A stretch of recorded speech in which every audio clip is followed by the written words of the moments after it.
from Shut Eye? Shody Gecko.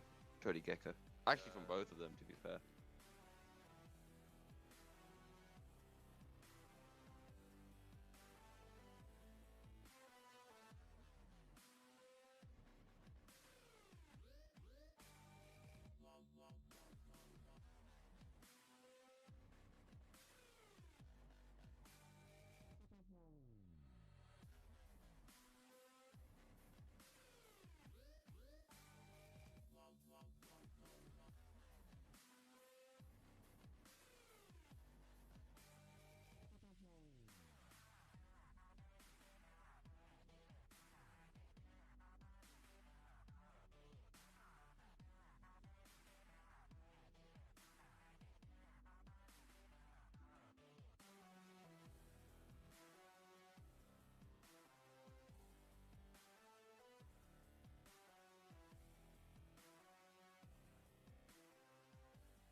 Good evening, ladies and gentlemen, and welcome to the Risen Esports Dominate Premade Finals. I am your play-by-play caster, Milky Cereal. Joining me in the casting booth is Tamers. Team, take on Mo's Gay Bar. How are you doing tonight, Tame? We're already in picks and bans as well. This should be a good one. Doing pretty good. Not unexpected picks and bans so far. I've cast both these teams quite a few times. Some heavily researched matchups. I don't think we'll ever see Zillion get through for Moe's, or I'd be heavily surprised to see Thresh get through against Team as well. The bans feel like they're set in stone, but I'm really interested to see what the picks are at this point because these teams have researched each other so well. And Olaf coming out, I mean, interesting first pick. Usually not something you see right away. Yeah, as you mentioned, the Olaf does get picked up. Shutai played a couple of times in the semi-finals, and with the changes to the Rift, now that we are in preseason, Olaf has a little bit more priority on him than he did before all of these junglers with that really strong early clear, as Mose will pick themselves up at the rise for Mowgli. Is it though? I was gonna say Ooh. the rise could also go to washed up Riven in the top lane, and the J4 coming out. It looks like here. I'm assuming that's gonna be a lock, and honestly, no surprise on that one. I have seen washed up Riven, I believe, play Rise, and so I mean it's a great first pick because Rise is absolutely nutty right now, and he can go to different lanes and just do Rise things. You know, EQ. Yeah, and maybe throw in a W as well every now and then just to get a nice bit of a gank setup. I'm also very interested to see this mid lane matchup because, as you mentioned, Mowgli is probably never going to get Zillion this entire series, but he does like those controlled mages along the lines of the Syndra, the Orianna, the Nika, whereas Tree for Team, he likes those AP assassins, the likes of that LeBlanc, Kassadin, Akali. LeBlanc has already been banned away, but the other two still available, as the Caitlyn Pike will get locked in for TTT. Oof, that's a nasty lane. I mean, if you land a hook with the pike, Caitlyn has the trap ready to go. That's pretty much almost assured death in the early game. So that really puts pressure on Moze after banning the Xayah to really grab something for their bot lane here. But the difficult thing at where Moze is in draft right now is that if they pick up one half of their bot lane here, then they show what they're going for, and that gives Team a great opportunity to ban out. Okay, so see right there, they just took the Leona preferably as a support. But now this gives Team a great chance to sit there and ban out a couple of their characters. Yeah, So and that Leona would pair pretty well with the likes of a Kaiser, so wouldn't be surprised if that gets banned away. Now, we talked about those AP assassins for Tree, and the Kassadin will indeed be getting banned away, as the Civet banned away from Moze.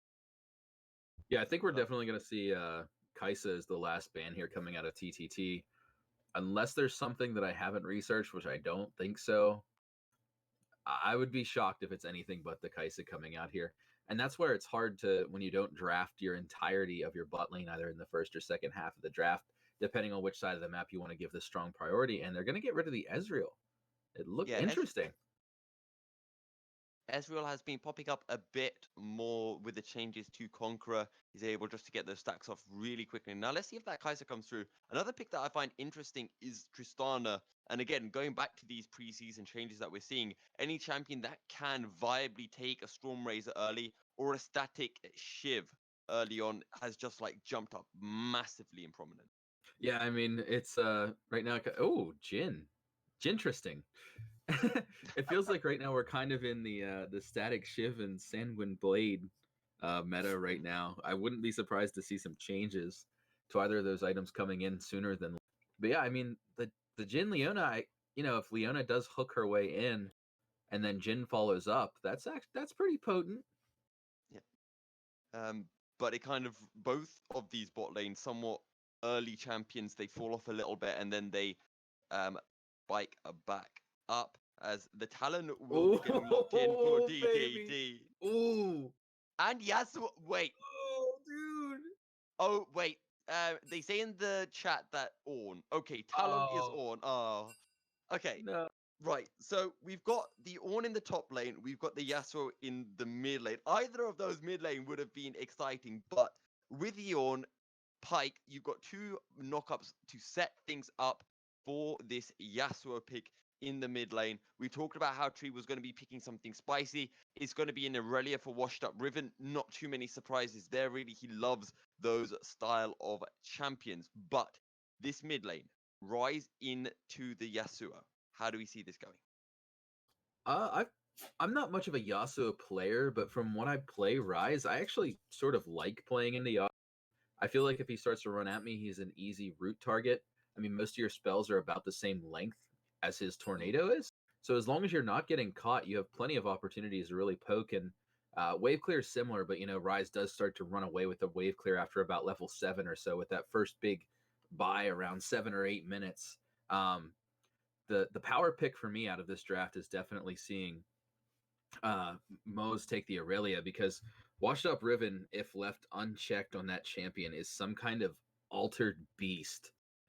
The things I've seen him do on Aurelia are things that honestly you'd expect to see out of like maybe Champs League or even like academy players. It's honestly very impressive.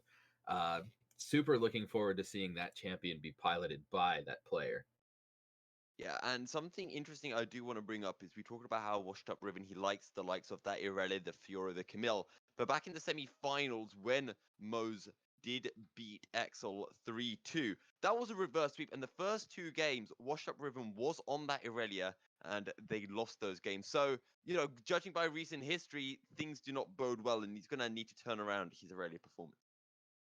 Absolutely. I mean that reverse sweep was not something I expected. I mean, even in the caster booth, we were sort of sitting there like, oh, that was a shame on that series. Like we would have liked to see some more, and that's a shame to have this team with this story come to an end here. And then I actually had to go, and when I came Okay. back, I heard there was a reverse sweep. So it was like I actually came and watched VODs of things that I was casting because I was that shocked. And it looks like we are having a little bit of difficulty with the lobby here. So we are going to have to reset that up, unfortunately.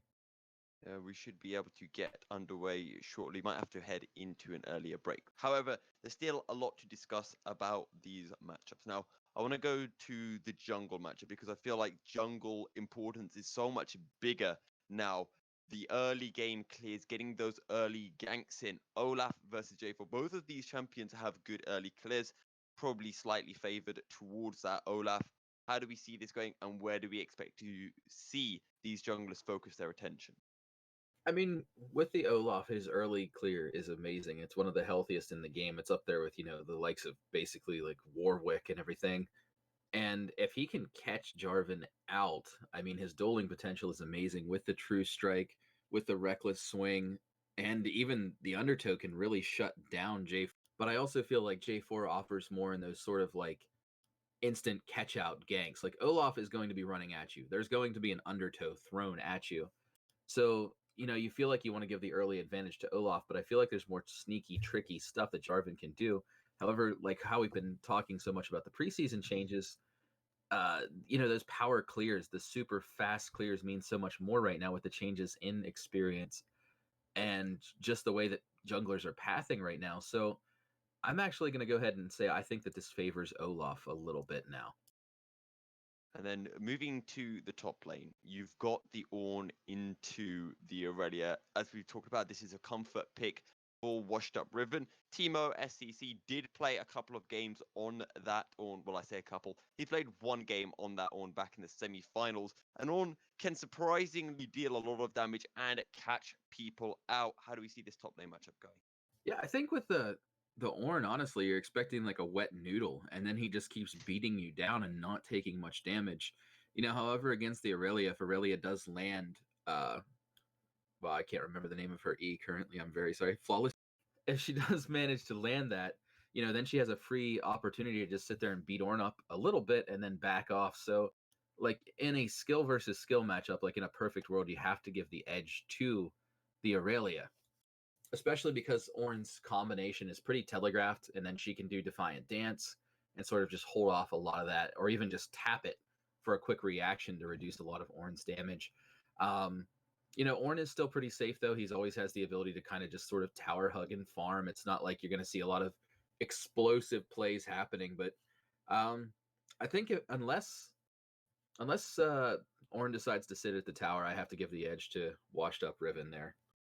Final point I want to bring up are win conditions. What do team need to be setting up? What do they need to be playing around?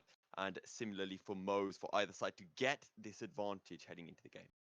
Well, for team, if you look at their comp, they're not as sort of wombo-y. They don't have like the Leona the Leona alt, the Jarvan alt, the Jhin alt, like everything synergizing at once.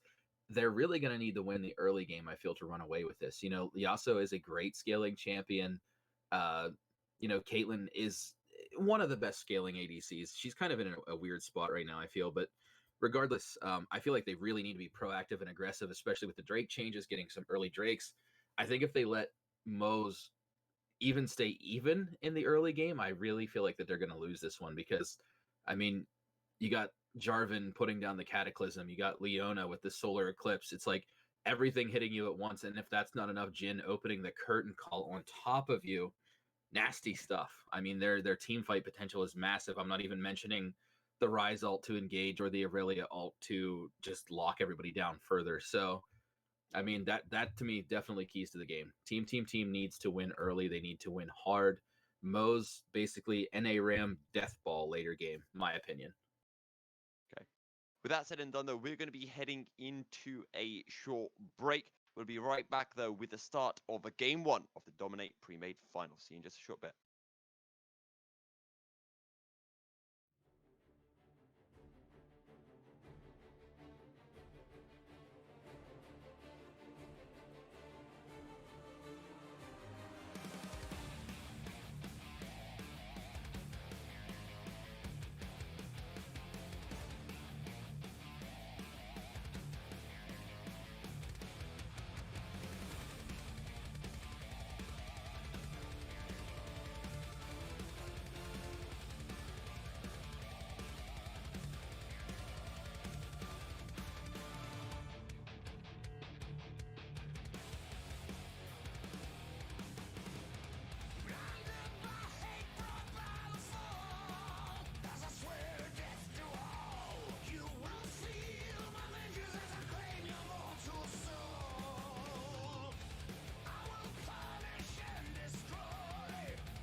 Hey guys, just to give you a quick update, all the issues have been resolved and we are currently in the in-game picks and bans. So we should be back in about 4 minutes time to start off the first game of the night. So stay tuned, we'll be right back.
Good evening, ladies and gentlemen. We are back, and finally, it is time to play some League of Legends. The reason Esports Dominate Premade Finals is underway. Team taking on Mo's Gay R.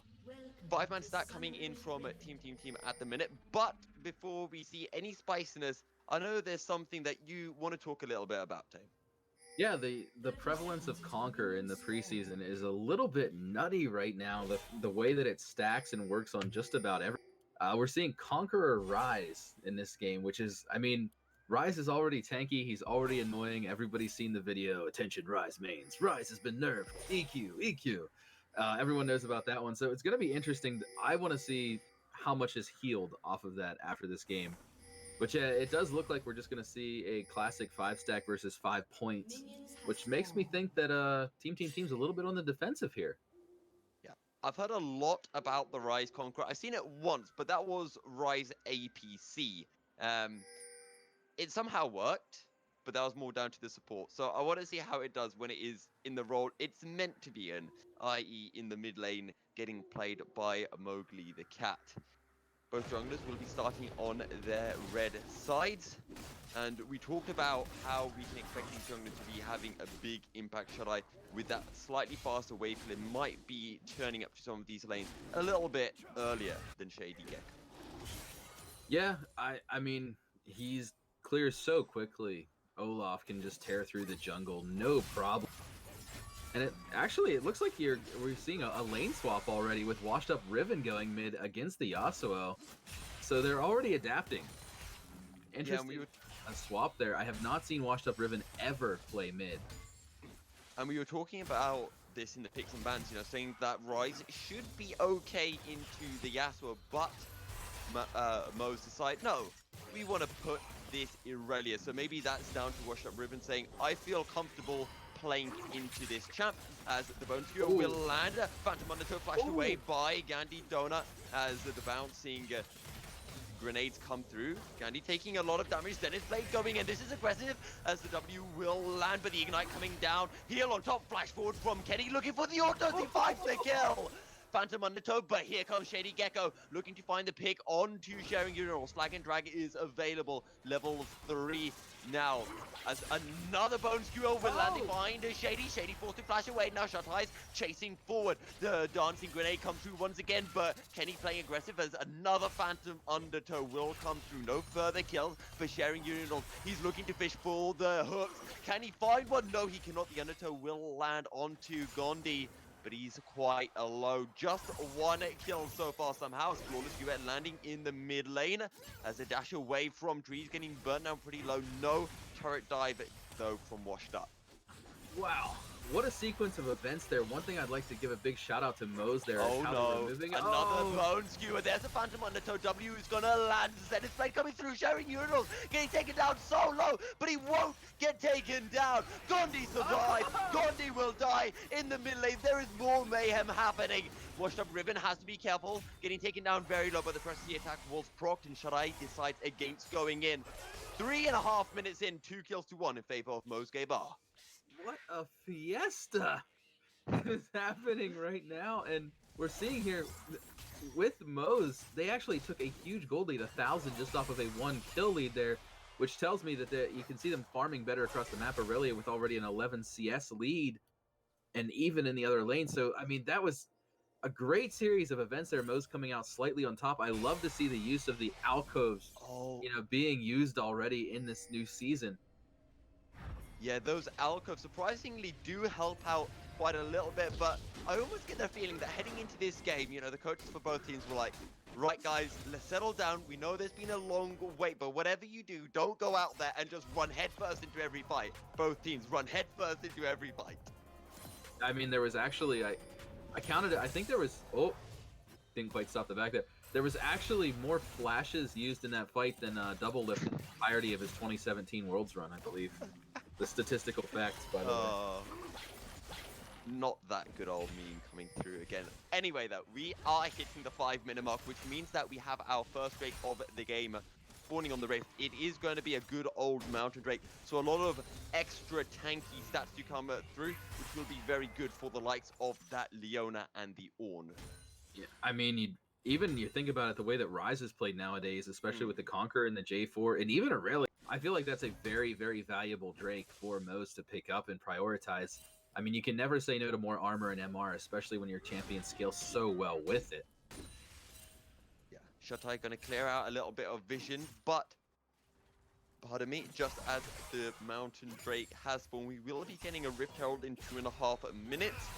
Sharing looking aggressive. He is behind enemy lines, but he will use a Phantom Undertow to get out, and he'll come out fine. It was a nice dash from the Kathia tree there to get through the flawless duet and get a little bit of poke onto the washed up Riven there. And I actually love the rotation out of Moz. There are four in vicinity to 2, and it looks like Olaf is going to be too late here.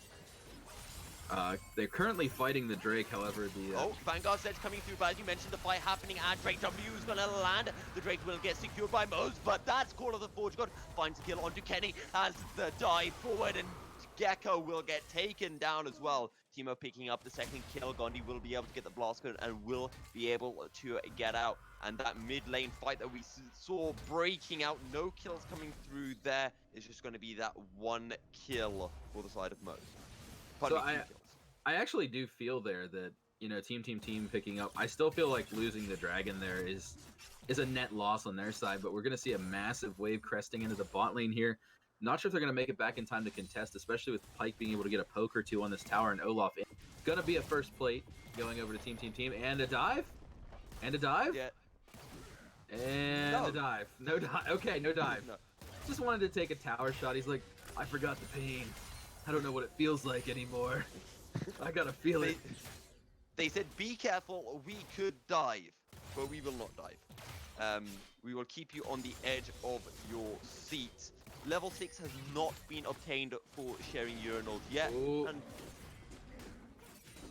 washed up River, is he gonna? No, they're not gonna find each other there. That was tense. I was wondering if they were gonna find each other there, because that would have been an amazing fight. Aurelia with a little bit of a level advantage, but Olaf with the lifesteal and the true damage, that would have been a good one. Yeah, and I feel like when we get level 6 for Shatai, that's when we're going to be seeing these ganks with, of course, that Olaf ultimate. But here we go, the CC will land the W as well. Shatai gets taken down a little bit low, and he will not continue the fight. Really good out of Gandhi there to be heads up and actually land that root, and prevented, you know, the possibility of a kill right there and a dive that would follow up the kill and more plates. Really keeping himself in this. There's only about 700 gold between the teams right now, actually in favor of team. 3 kills to 2 in their favor. They are 1 Drake down, but that is all. In the mid lane again, the Blade Surge forward, but the sweeping blade out. Define Dance will find a little bit of extra poke, but Flag and Drag coming through in the top lane, as the Spell Flux will find its mark, but the flash away from Teemo will keep him out of range of that Rune Prism. I mean, these teams feel like they're on a razor's edge right now. Like, something's going to happen here soon, and it looks like Moz is actually going to be setting up for that first. But one thing I think is worth noting is, the Undertow lands, but the Ragnarok comes through to cancel the flawless duet. But there comes the Vanguard Zed. Washed up looking to turn it around, but the ring wall will be huge. The kill goes over to team. But the collapse now from Moses. That's going to be the last breath coming through, but an interesting interaction there. Now Shatai will get hit by the Rune Prism. Curtain Call coming through the CC. Onto the Yasuo, the final ult will find its mark. Now Shatai getting chased down. W a little bit shy of his mark. Flash Cataclysm picks up the kill. Shady Gecko levels up the scores of 4 kills to 4. Dead even right now. You mentioned an interesting interaction there, and I just kind of wanted to point out for the viewers, like, what happened there. When Jarvan is flagging and dragging, he's in the air, so you can use Last Breath from Yasuo on the Jarvan, but it puts you where he starts. Like, when you put the button, or when you press the button on the Yasuo, it actually puts you wherever Jarvan had started his flag and drag, and that's how he was actually able to be behind him there. It's a little bit of a weird thing. So does the same then apply as... Oh, that is a good bone skewer onto the trap. Oh, actually just shy of the trap. Ace in the hole. That is brave. But the depth from below can't quite find the kill. A lot of poke onto Shady. but won't be able to find the kill. Here comes Wash Up Ribbon as the flawless duet finds his mark. Blade search forward. Divine Darts can't quite find the final burst of damage, but here comes the Jin. Flash forward, and the auto seals the deal with that fourth shot. Just what really fascinated me in that fight is that Oh no, we still don't get to talk. No, we don't get to talk just yet. Ragnarok coming through in the top lane. The brutal strikes onto Mowgli. Another undertow. That would be the kill, but it is just that 1-for-1 coming through there, Tame. But in the bot lane, the auto spacing there done by Bert was amazing. Like, he was actually danced and got 3 hits under the tower without actually taking a single tower shot himself. And here we go again. Here we go. Oh, Searing Charge won't find his mark, but the Zenith Blade will onto the Yasuo Flag and Drag on top. Solar Flare will lock down Teemo for a little bit longer. They want everything here. Well, they'll be able to find the Yasuo regardless. Teemo will be able to get out, but he's now 7 kills to 5 for Mo's Gay Bar. Rift Herald is up, and we will be getting, an Ocean Drake as well in just a couple of seconds. So Moses really just kind of roaming Death Squad right here. I actually love the style of playing the early skirmish. They're up by 2 kills, but only 200 gold, as the farm is coming across a little bit in favor of Team. But, I mean, Ocean Drake feeling like it got a really nice buff with this preseason. They're really zoning the Olaf out here. Oh, it's a lot of damage onto Shotai. Flawless Duet just misses its mark. Otherwise, that would have been another kill for Moze. Now, something that you were bringing up is, that gold advantage currently we're seeing on Mo's side, but both ADCs very far ahead right now, and Bert actually has already picked up that Infinity Edge. Neither ADC looking to go for that Storm Razor or Static Shiv early pickup, as the Ocean Drake will get secured, and now we will be finding out the soul of the Rift, and it is going to be the Inferno Blaze. I mean, that's you always love to see some Infernal Drakes. They make the game more exciting because of the hyper scaling. Oh, just missing that there. But yeah, I mean, you gotta be feeling good right now if you're most picking up that Ocean Drake on top of the mountain. It makes you tanky and it makes you reach. Oh, very good 90 caliber net, but here comes the curtain call as Shady Gecko looking for the gank once again. Flash out of the Solar Flare, but can't flash out of the Cataclysm. A lot of damage onto Shady as the W gets tanked up, 8 in the hole. Shady gets taken down. That was such a nice bone skewer there. Securing the extra gold for your team. Sharing Urinals, his stat line doesn't look that good, bringing up the 1, 2, and 3 in this game and being lower in the gold income. But man, Sharing wants to go in again. He still has the ult, as there comes the call of the Forge God and the ultimate on top. 2 more kills for Team. And Sharing Urinals there, just look at the gold. If you take a look at that, it's 2 and some thousand. Just because basically of the Pyke passive is absolutely insane when he's assisting in those kills.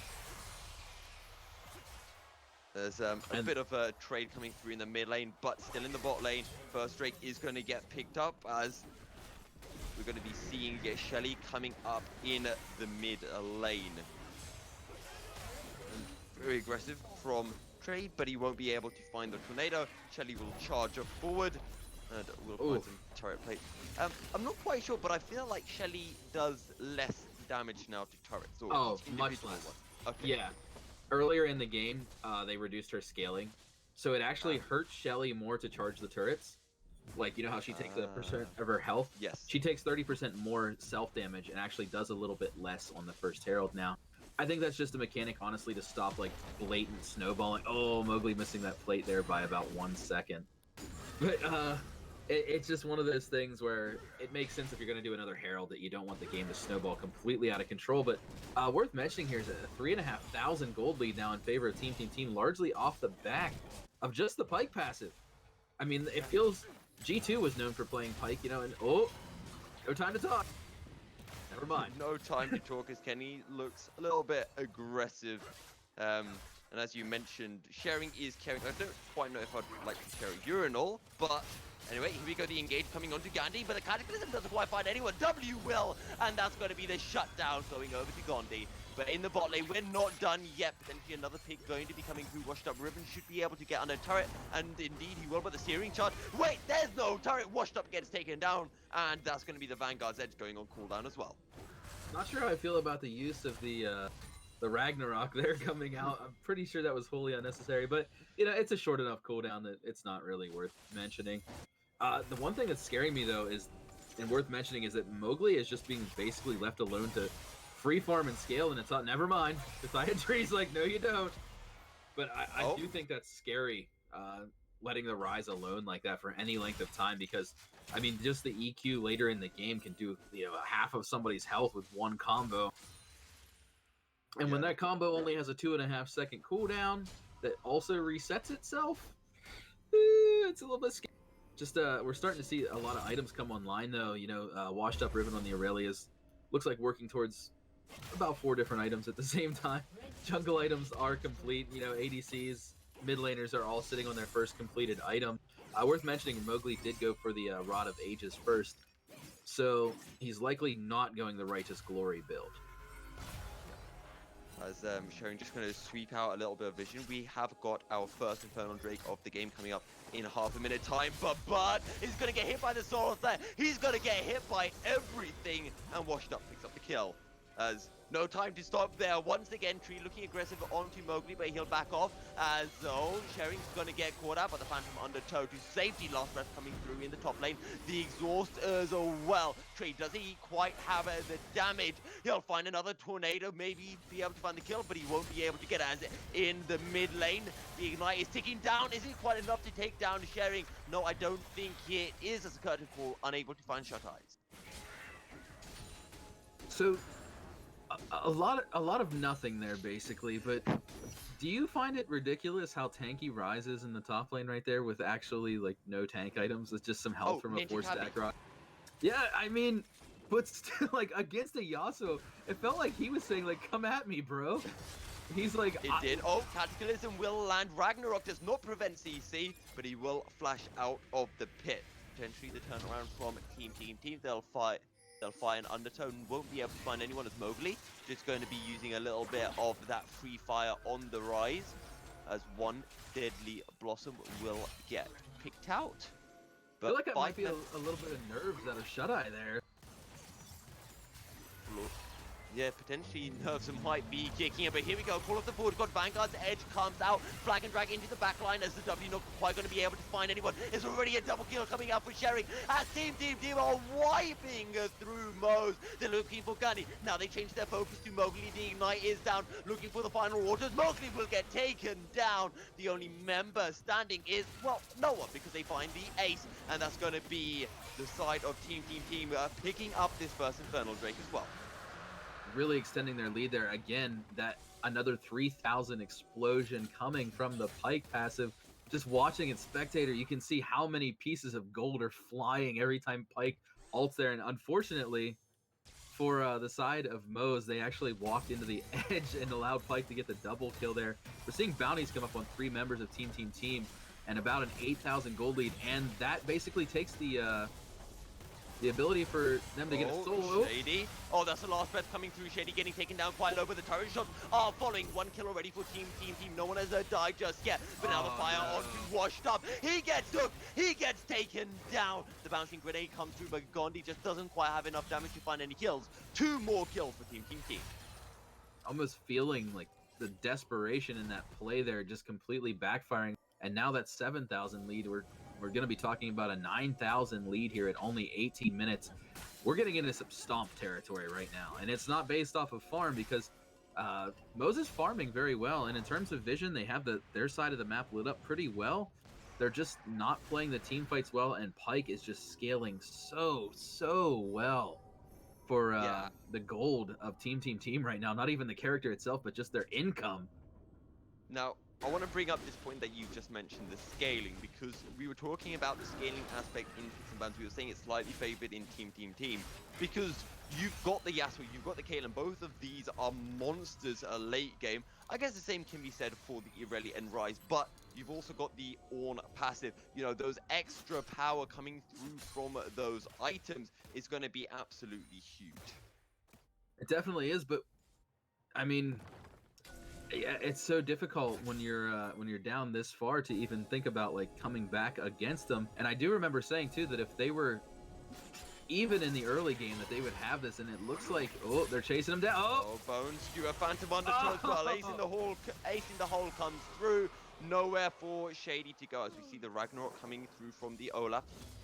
An Undertow will slow down Donuts, but it is just one kill for now. And with their jungler down, Baron is up, and that can only mean one thing. Team will be looking to set up and potentially stop the Baron.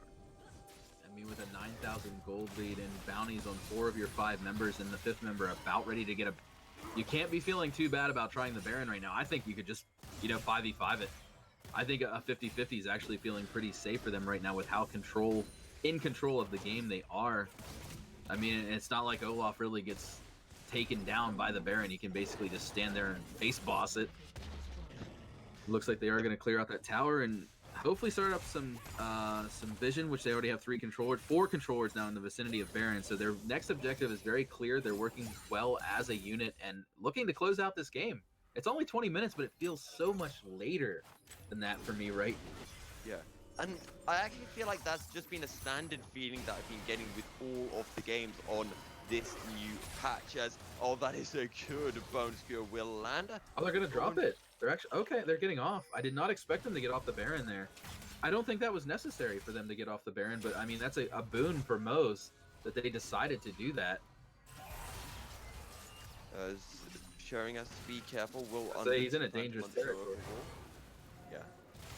Ghost Water Dive out of danger though.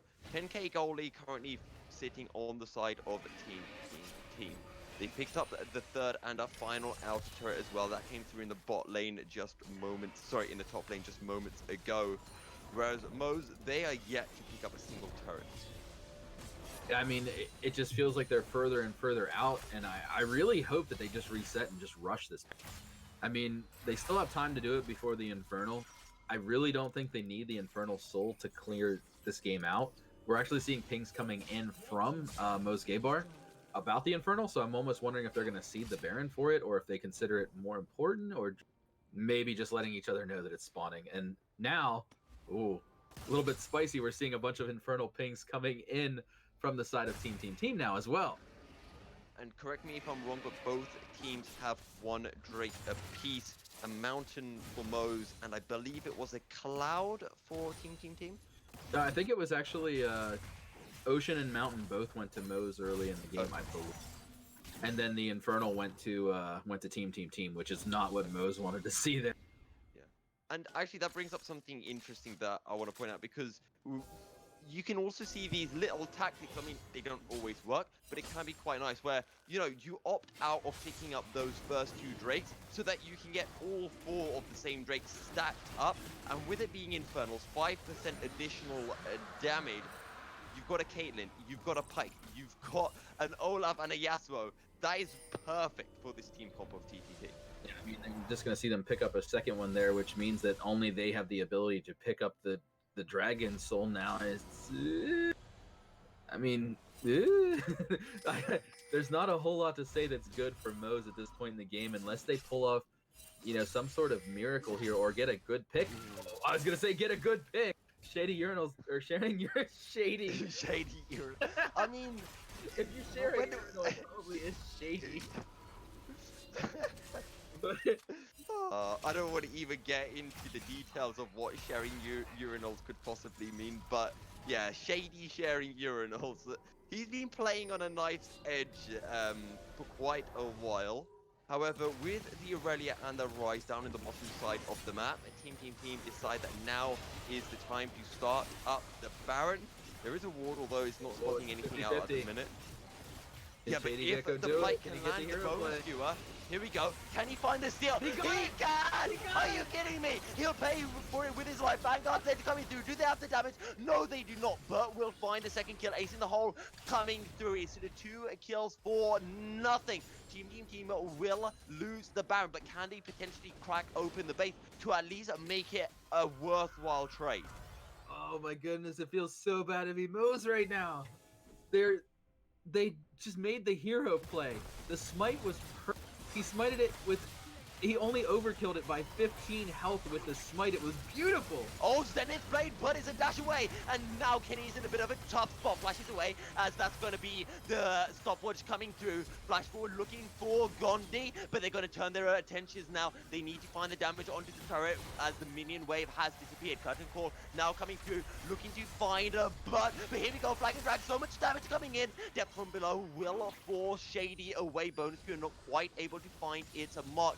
No further kills after the Leona death. Mo's showing that they still have some teeth here. Washed Up Ribbons, are they going for it? Oh my god! Oh, that was so close. So close to just being it. But, I mean, in that Baron fight, if they weren't so far behind, if they weren't 10,000 gold down when that happened, you gotta feel like that's the game turning around right there. But the scaling and, you know, those Infernals are just so powerful on the side of Team that you feel like it doesn't matter.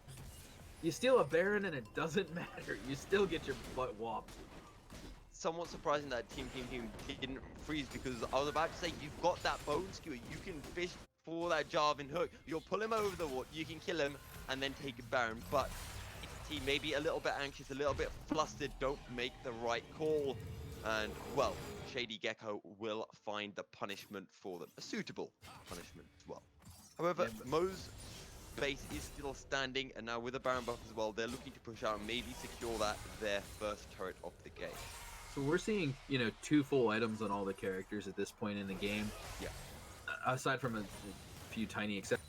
What's interesting to me is that the gold difference is starting to mean a little bit less and less as we hit towards 30. So if Mo's can, you know, get a good fight, or, you know, do something with his Baron, or even with, you know, Jhin, just get a kill, they're actually still kind of in it, because the gold matters more at 20 than it does at 30, because everybody's like scaling, everybody's capable of either tanking or killing the other characters. But you don't want to see those Infernals scale up anymore, as we finally get to see Orin upgrade somebody else's item. Oh, we're waiting for poor Pike there. Oh, Bone Skewer will find its mark, as will the Tornado. As the turret in the bot lane taking a massive beating down. As you mentioned, some Ornn upgrades coming through, seeing 2 Molten Edges, as well as the Youmuu's Ghostblade, or Youmuu's Wraithblade if you want to get technical. The bot lane turret will finally fall. There is only one inner turret left, and that's in the top lane. As Shatai looking aggressive, Ragnarok will come through, beating down Washed Up Riven with those undertows, and surely he has the damage. Vanguard's Edge does nothing at all. Shatai picks up the solo kill. I'm gonna say Aurelia absolutely does not win a fight against Olaf in really any regard. That's a rough one there for Mo's. I mean, that was one of their... Oh, a lot of damage on the donut! Oh, that's gonna crack the base, you have to think, right? And you see the little sad Pingu right there coming down, and now the gold lead is 12,000, just extending it even further as they're choking out the map now as well with farm. Oh god. Does that guy miss? He really doesn't miss. Like, I need to get an owl neck. You know how owls can turn their head? Oh my god! You know how owls can turn their head around 180 degrees? I think I'm gonna get surgery to be able to do that with my neck, because now every time I use a urinal, I'm gonna be afraid somebody's gonna be like hooking me in the back. It's like getting bone skewered. Okay, this is going down the wrong direction right now. I'm steering the conversation back to the game. 22 kills tonight, 28 minutes, a third Infernal Drake about to go to the side of team. Caitlyn so powerful here at sieging these turrets. It's a matter of if, it's a matter of when, not if team crack open this base. They secure that third Infernal. There's a second Baron coming up in just over a minute's time as well. I mean, they do have the Dragon Soul now with the ability to basically burn for AoE damage anytime they attack. They don't have it yet. Oh, they don't have the soul yet. Okay, no. They didn't. Never mind. Sorry, jumped the gun a little bit. I'm pretty sure it's when you get the final Drake. Yeah, you get soul. You're right. Yeah. So you're one Drake too hasty here. A little bit, yeah. But I mean, it almost feels like an inevitability at this point if they let the game even go that long. What I was gonna say is, it just feels, nothing. Team have no respect. They just step up into danger and they say, I dare you to engage with me. Go for it. That's the power of the Olaf, really. Oh, Undertow lands onto the Leona, as we're going to be seeing. Flawless duet coming out, but can't quite do anything at all. And there's a lot of wave clear here with that Rise and, well, I guess somewhat the Jhin as well. The deadly flourishes can be quite effective at wave clearing. Yeah, I mean, Rise with the 250 CS, the most in the game. Only being 1-2-1 though, is Mowgli hasn't been really involved in even many of the 9 kills. Oh, here we go. Call of the Forge Good coming in. It is time to fight. Stopwatch will come out from Shady as a Vanguard's edge coming in. GA has been pulled for the Jhin. In goes Wash Up Riven. Will find the kill or two, but he's going to get taken down in return. And that's a big Rise Q. Now, the GA getting popped as well from the Yasuo. They find a knock-up searing charge forward Bellow's Breath. They find a lot of damage on Ducati, who goes in. He gets taken down. Deadly Flourish finds a CC, but it is a 4v2 now in the top lane. And this is Team. They come out on top once again. Baron is up. They could look for this because Shady is down. But they're going to go for the death rush. Will get spotted out by a ward. And this time Sharing won't be able to find that bone skewer. So I think you just go for the 4v2 Baron here, right? I mean, they have the vision. They know that they're resetting. Yeah, Pyke's a little bit low, but I mean, Olaf at this point will absolutely destroy a Baron. We're seeing a 3-item Olaf with almost a 4th item. Yeah, they're just melting this Baron, especially with the Yasuo. There's no way that they're even going to make it in time, and I think this basically be all she wrote. I think you can basically run it down mid at this point and just end the game, as we're looking at pushing a 15,000 gold lead now. And I don't want to say that I'm disappointed in Team here, because obviously they're playing well, but I kind of want to see them press their advantage a little bit harder. It was upsetting to lose the Baron, but it was like you even pointed out that I think they could have cracked the base earlier instead of letting this go to 31 minutes here. But at this point, I want to see them decisively just come down the mid, end the game. They have priority in 2 of the 3 lanes. The bot lane wave is just kind of cresting neutral right now. So if they can just come in and oh, they're trying. Here we go. Speaking of going in, Bone Skewer will land. The knockup comes through. But Bert goes in. There's a Cataclysm as well. Shady trying to find some damage. Call of the Forge God won't be able to find the knockup, as Shady will be able to survive. But Teemo now in the front line, getting burnt down by the Rise. But Rise is doing practically no damage. Sharing finds a kill. And there's a last breath combo coming in. They find another kill as Tree looking aggressive. Deadly Flourish finds a CZ. But Dolo's getting big. But he gets melted down. But with a crit is huge. As there comes the depth from below. That's the ace. And that's surely going to be the base. It will get cracked open, potentially the game as well. Kenny is up in 10 seconds, but what can one support do against the 4? The answer is probably going to be nothing. Nexus Turret 1 will go down, Nexus Turret 2 will go down. Tane, you asked them to press their advantage, and Team have done that. They pick up game 1. Congratulations, they're only 2 away from being the Risen champions. So, I mean, you got to feel good to start that way with a complete domination as well. A 20,000 gold lead. I gotta feel like the draft was a big one there, how we pointed out early about showing only half of your bot lane, making you lose because then they get so much priority against you. Definitely think that Moze can pick it back up. Well, we're actually going to be getting to game 2 here pretty immediately. So you guys sticking around for action, keep sticking around. We're going to be right back into it here in just a couple minutes.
Welcome back, ladies and gentlemen, to the Dominate Premade finals matchup between Team and Moe's Gay Bar.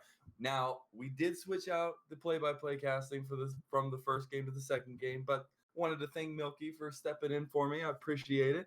But we are back and into the picks and bans. We do see Zillion taking off first here. Yeah, that's been Mowgli's comfort pick the whole season. If you let Mowgli play it, Mowgli will play it. I've never actually seen him get it. I kind of want to. And the same LeBlanc there for the Kataya tree, that's basically going to be 100% banned against him every single game. And Team is really putting Mowgli on the back foot again by taking away both of his signature picks. Do kind of feel like Mowgli was a little bit of a weak link in the first game, but he was also playing long lane when he's used to playing mid, so I don't want to be too harsh. But I wouldn't recommend a Rise first pick again. I think Mowgli looks a lot better when he's on something like a Glacial champ. Yeah, I mean, just being able to have that effect, especially when you're hunting down or when you're in those team fights as well. But going through this, we did go through these bans pretty quickly. As on the red side, we had LeBlanc, Orin, and Zaya taken out. For blue side, we have the Vygar, the Nautilus joining the Zillion ban. Ooh. And first picking Thresh, as we kind of talked about behind the scenes here, is definitely what we were kind of expecting. I mean, letting Sharing Urinals have that Thresh is devastating. And Mose is sort of taking. It looks like Mose is actually going to take over Team's draft a little bit so far, taking two of the champions that they had played. So obviously, both these teams have a good read on the meta right now. But every time I've cast Sharing Urinals, seeing him on his Thresh is actually like a treat to watch. And they're going to actually just switch junglers here, swapping the Olaf for the J4. But yeah, I mean, I'm not surprised to see it as a first pick. And with the Sivir there too, so you have the protection. You have the box, you have the safe farm with like the hyperscaling Sivir. I know that Sivir's W got a little bit of a love tap a couple patches ago, but late game Sivir's still absolutely gnarly. Ooh, and the Braum picked up here for Mose. Yeah, I mean, Kate Braum's pretty good. You know, you land that stun or you just even land the slow with the little cue ball out of Braum. That's a couple autos from Kate as long as they're spacing. No surprise to see the Kassadin banned out against the Kataya tree here. As we pointed out in the first game, known for being an AP assassin player. And Kassadin's actually in a pretty good spot right now with the game's sort of the way that he scales and everything right now and the itemization. He's actually in a better spot than he's been in a good while. Games are running a little bit fast for Kassadin to scale up, but he's still a little voidy boy. We still like him. And yeah, for sure. And seeing that, we do see the Rise banned out for the other side. Yasuo ban hovered here, but I do have to say I was a little surprised to see the Morgana go unpicked with the Caitlyn. Yeah, I mean, could be a comfort thing. Kenny also is known as sort of like an off-kilter player. Like last time I cast Kenny, we saw him actually busting out the Zoe support. I think he's actually a very creative player, and I like to give him a lot of credit for that because every time I've cast him, it seems like he plays something that's meta breaking or something that you're not expecting, which I think is a really valuable skill if you can do it well. Oh, they switched from the. I was gonna say, why would you be banning Nunu? Ooh, Insta log Mordekaiser. They're kind of saying like, "Come at me." I mean, Mort is a good. Oh boy, that's gonna be a spicy top lane. Oh, yeah. I like it. I mean, I like to see the volatility. I was gonna say, as long as Gangplank can actually keep distance on the Mord, that's gonna be a rough lane for the Mordekaiser there. I would actually be completely down with them locking in the Galio as well, especially with the Galio Gangplank. Oh man, think of that bowl of cereal they could make. Oh, Galio, Gangplank, Jarvan, and you add the Cataclysm in there. Yeah. Oh my god, they're literally they have the box, they have the Cataclysm, they have the Cannon Barrage, and they have the Hero's Entrance. And the whole time you're just getting bounced between with blades from Silver, you know? So basically, the bowl of cereal you're making has like some ice cream in it. They're like chopping up some donuts. They got the ice cream, they got the Lucky Charms, they got the Captain Crunch. This is the Cold Stone Creamery. Yeah, they're putting it all into the dunk zone. Oh my goodness, I didn't even like think about that when they were drafting earlier, but now that I've seen it, ugh.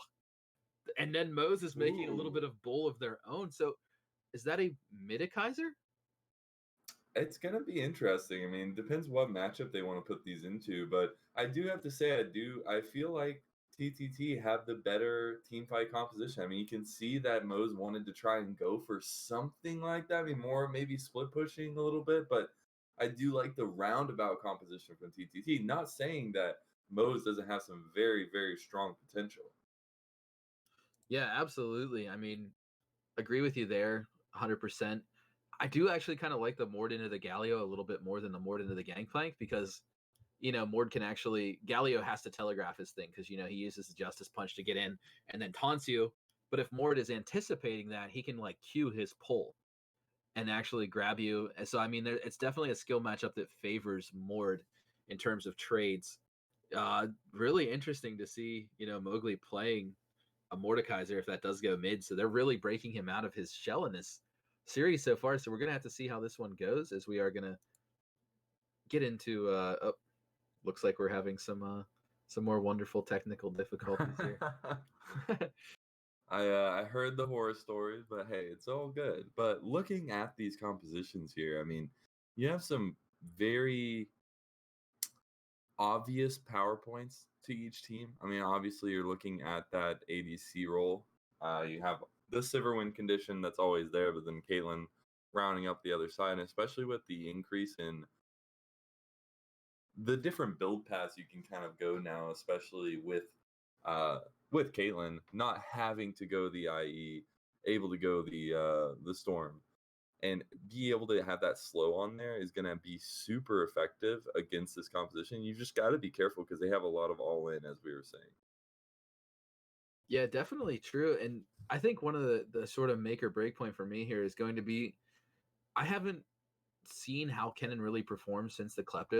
I'll be interested to see his like rune choices and how the character plays because one of the things that helps Kennen a lot was the Klepto kind of keeping you relevant and keeping you scaled into the game because Kennen does have a tendency to fall off unless he's like hyper scaled, which very rarely happens nowadays because he's not quite the same as he used to be, especially with the E, a lot of his resistances and armor. So I'm going to be interested to see what rune he takes here. I assume Conquer, but I also want to see how it performs. Like, can he hold up without the Klepto?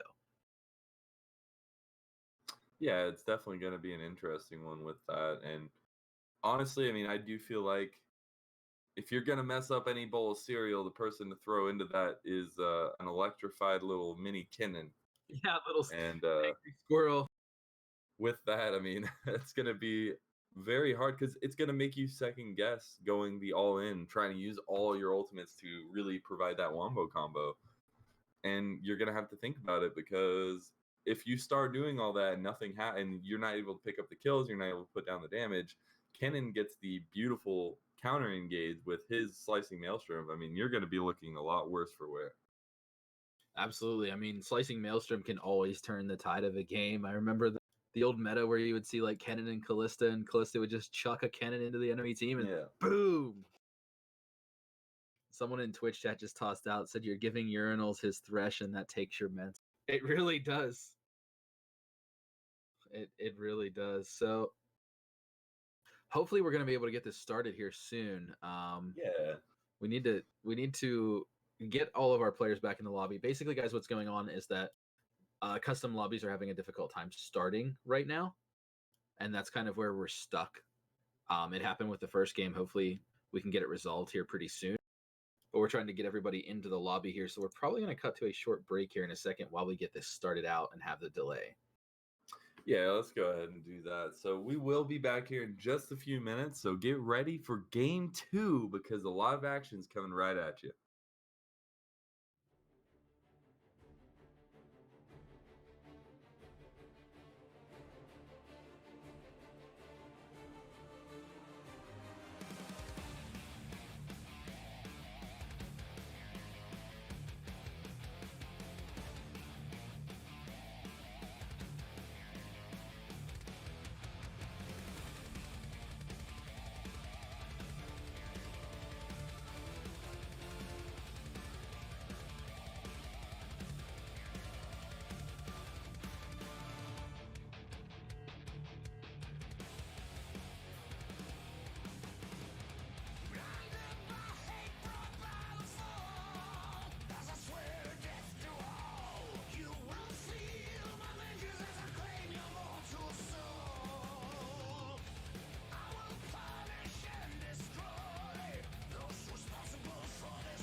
Welcome back, ladies and gentlemen, to the Dominate Premade Finals here. We have Team versus Mo's Gay Bar, with the Prior having taken game number 1, and Mo's looking to bounce back in this game. Now, we do have a little pause to start us off here, but we did want to break down a little bit of these keystones that we see. We see a lot of Conquerors here, Tane. Yeah, that was actually what I predicted for the Kennen there, but we're seeing, 4 out of the 10 total players playing Conqueror. So I think we're going to continue to see that a lot. I mean, it's so universally good, and as we're still figuring out the meta in the preseason, that's not really surprising if you think about it. But just to sort of run it down, not literally run it down in my sense, but they did send the Kennen top. It looked like for a little while, it looked like Kennen was going to be locked in mid in the draft, and then they did switch it with just a few seconds left. So Washed Up Ribbon will be piloting that. Looking forward to seeing that. Also looking forward to seeing sharing urinals on the Thresh, taking the traditional aftershock on him, which means they're looking to get in there. The Ignite means they're looking to be aggro. That's going to be, I think, the point of contention in the bot lane early on, especially once the Kathia tree hits 6. I think there's going to be a heavy focus on the bot lane. Teemo on the Gangplank, it's his ultimate comfort pick. You kind of just let him alone in the top lane. He scales. He can throw down the cannon barrage from the whole map away. So it's not something we're super worried about. I look for them to definitely try to play through bot lane. In terms of switching over sides and looking at Mowgli, I think that you're going to have to sort of maybe get the Mord out of mid lane and see if you can roam and maybe grab that Gangplank so that Gangplank can't use his mobility and speed to get around. Go up there for an actual lane gank. So in terms of the pause, wow, there's some shade being thrown. I'm not even going to read that. I hope we have the chat closed, because that's just mean. Mowgli, you need to check yourself, man. That's not nice. Now, when we're looking at these compositions, like we said, I mean, do you expect both junglers to really put a heavy focus around their bot lane? Like, are we going to see 3-on-3s down there, or are we going to see something a little bit different? Are you going to see maybe a focus from Shady Gecko towards that top lane, like we know they like to play around? Yeah, so I think pre-6 we're definitely going to see a top lane focus. And the thing that's tough about for Shut-Eye on the other side there to get up top lane is that once Kennen has his E, he's basically ungankable as long as he has his straight wards and stuff. That's why he's become such a staple in pro play over the years, is that he plays the long lane, but he plays it so well because he can get out of things so fast. And especially now with the alcoves, Kennen is even more slippery. He can sort of like dip up into the alcoves and just sort of like hang out there for a second, then E out the opposite way, so it becomes a lot harder to pick him off. So if they're going to focus there, it needs to be super early. So I do have to say, I think the alcoves are huge bait as well. I think they can really make you think you have this like master brain surprise flank, but really it turns out really bad for you. So Yeah. it can work both ways. It's a double-edged sword. But in the first game, we actually saw Sharing Urinals land 2 amazing pike hooks out of, and then you can sort of use the Phantom Undertow to like go through the little rock and try stuns on people. But no, I definitely agree with you. I've seen people in like solo queue and random games just being like, I'm going to run into the alcove just because. I've also seen people throwing control wards into them. I can learn. I gotta say, one of my solo queue games the other day, I had a level 1 gank in my lane by going through the alcove as Caitlyn on the bot side. So I just want to say, level 1 ganks coming from ADCs. GG, bro. So we should have the pause resolved here before too long. It looked like Shady Gecko said that they were lagging. So, now Mowgli's gone. It's just gonna be a slow but steady return to this game. But when you look around at these summoner spells as well, you see TPs on top and mid for both teams. So that means we're gonna have a lot of big TP plays. And one thing I find very important about TPs now, especially with the preseason and everything going on with that, is the fact that you have a huge level lead in these solo lanes now, and using that to your advantage to gank bot or have a really good team TP play around an objective or something like that early on can really provide you a huge leap forward in the game. Yeah, and to harp on the TP point, I actually love seeing Mordekaiser, especially with the TP, because there's so many plays where they just throw down a ward TP and then Mord just grabs your soul and banishes you to the Shadow Realm. It can be quite disjointing when he just jumps into a team fight, especially, like Baron Pit or anything, like grabbing your jungler and just like eliminating them from the fight. It's great to see. It's big plays. It looks like we are gonna unpause here and get onto the rift in 3, 2, 1, and it looks like Ladies and gentlemen, we are back finally on the Rift here. We get to see them move out of their little home bases here. And we're going to have to see if anything spicy starts off. It doesn't look like we're going to get anything. So in the first game, team just stacked as 5 in their jungle, but they didn't go for an invade. And Mo's Gay Bar, they actually just went into traditional 5 points. So, but it actually looks like to me like Mo's is looking for something. Yeah, a little late they come. stack. We'll have to see. You do have a Braum. The smoke gets put down. The flash forward and the flash in return from sharing is going to mean that 2 big summoner spells are used. One for the jungler and one for the support there. But you've got to be feeling bad if you're sharing urinals too, if you're sharing urinals in general. If you are sharing urinals right now, you've got to be feeling worse about that flash because Olaf just kind of runs you down in the early game to begin with, but Thresh uses that to make plays, and he was flashing early in the other game as the Pyke. So, I would say advantage Mowgli or Mo's out of that one right there. Teams are both still pinging the living world out of each other. Yeah, they definitely are, but we will see a traditional start. Now, with all these changes, though, we see the start on blue side, and I like it. That means that perhaps Shut-Eye is going to be trying to path down towards the bot lane and give them a chance to get ahead early. Yeah, agree with you there. Don't see why they wouldn't. Kennen did start Q. Somebody in the chat pointed out that Kennen always starts E, and that's not true. Sometimes Kennen does start. I'm a fan of starting E. I think most people are, but it seems like he did.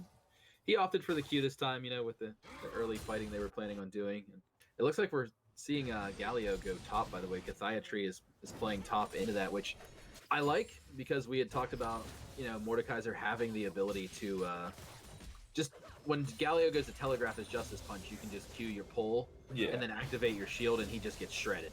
Yeah, exactly. So I think that was actually a good call on them there because Kennen versus Galio is a much more neutral. Gangplank's fine in mid. He's just a pretty neutral mid laner. Yeah, the only downside I would say is the range on the hero's entrance is a little bit short. Yeah, it feels bad, but you got to figure that with the comp that they're playing with, like the Ultra, the Super Slam Jam Megadon, that they're got to be playing for late game anyway. So aside from, the inevitable Drake fights, we're probably not going to be seeing them looking for the 5v5s, like pre-11 or whatnot, because they're looking to turn the Baron Pit into a bowl of pain. Yeah, and any objective, really. Ooh, Staring Urinals there just missed Gandhi. Like, he's really good at threading the needle with these hook champions. He'll look like between minions and stuff. Honestly, kind of want to see if Sharing Urinals plays a Vel'Koz because it's a lot of the same angles, and I just have a feeling that he would play a disgusting Vel'Koz. But so far, just looking across the map, we are. Slow coming down on the tree though. He's gonna have to use the taunt, and the damage is gonna take him down to about a quarter health gone. But nothing else comes from that gank. Yeah, just the taunt, the damage reduction there from the Galio. Oh, no. They're going to get the knock-up going in. Is the death sentence going to be there? He uses it super late, so it's effective. And Kenny goes down. First blood to Shut-Eye. And TTT starting it off right this time around. Shady actually had to run away up in the top from the Cathiatry there as well and use the smite just to get away. We got 3 members up here. Timo's going to be some trouble. The nice little sidestep gets him out there, though, but the stun is probably going to connect. The double taunt is there. Timo has no mana. He's starting to get some back here. They're trying to trade back a little bit. Now Washed Up Ribbon's getting low. They have the proc from the barrels coming out. Now this is turning into an extremely extended fight here. The flash coming out from Tree, though. That might have been a little bit of overextension. The taunt coming through again. And now they just leave after nothing really comes of it. Team playing with such confidence there to say, you know, I don't think they intended to get anything out of that. I think that was a statement play, as we are going to see another pause here. Wow. I mean, just saying, not even utilizing their tower, just saying, come at me 2v3, I will fight you. I don't care that you have stuns. I don't care that you have pulls. I don't care that you have slows. I'm just better than you. That was the vibe that I got out of that fight there. And I think those little things in the early game, even if it doesn't result in a kill, that has to get into your mental a little bit. Yeah, it definitely does. And with that, I mean, you see a decent start here for the bot side of TTT, which is where we kind of saw things going. I mean, obviously you start on your blue side on blue, and you're going to end up down towards that bot side more than likely. And they were able to connect onto Kenny, who just tried to outplay it a little bit too much, stepped a little bit too far towards his enemy, and they were able to take him down there. And Gandhi obviously being able to get out. Then that huge fight over in the top lane in that tri-bush up there, and just really good pacing there from the side of TTT, keeping 3 members around for the longest time from Moze, making sure they're out of lane, making sure they're still staying in pace with the rest of the team.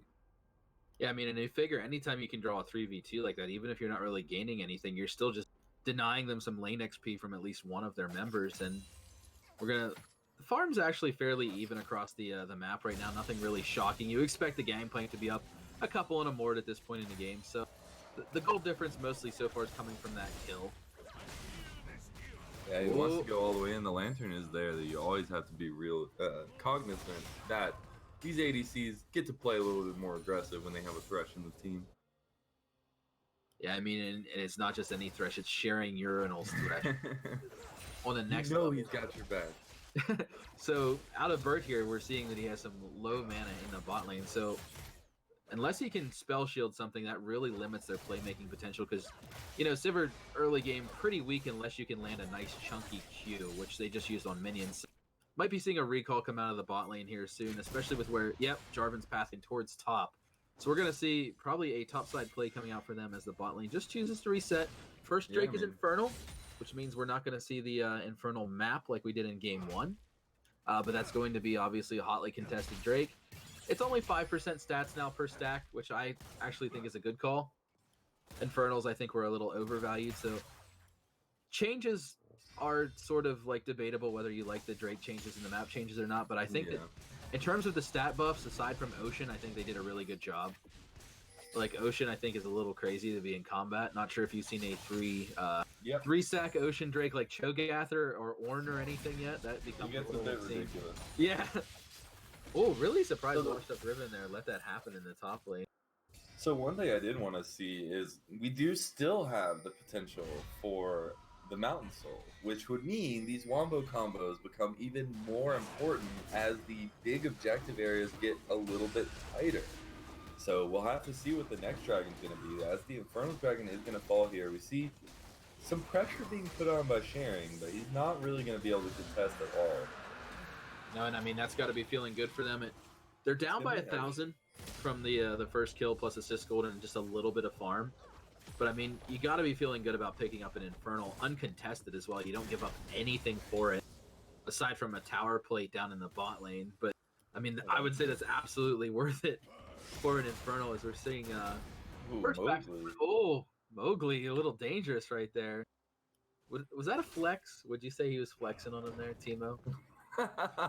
Maybe just a little bit there. Just a little bit of a flex. Now, we do see that the next dragon is going to be the Ocean Drake, so that still gives us the possibility of either a Cloud Soul or a Mountain Soul. And those are very, very interesting prospects, especially when you look at these team comps and how those can affect how they want to play the game, especially in the mid to late game.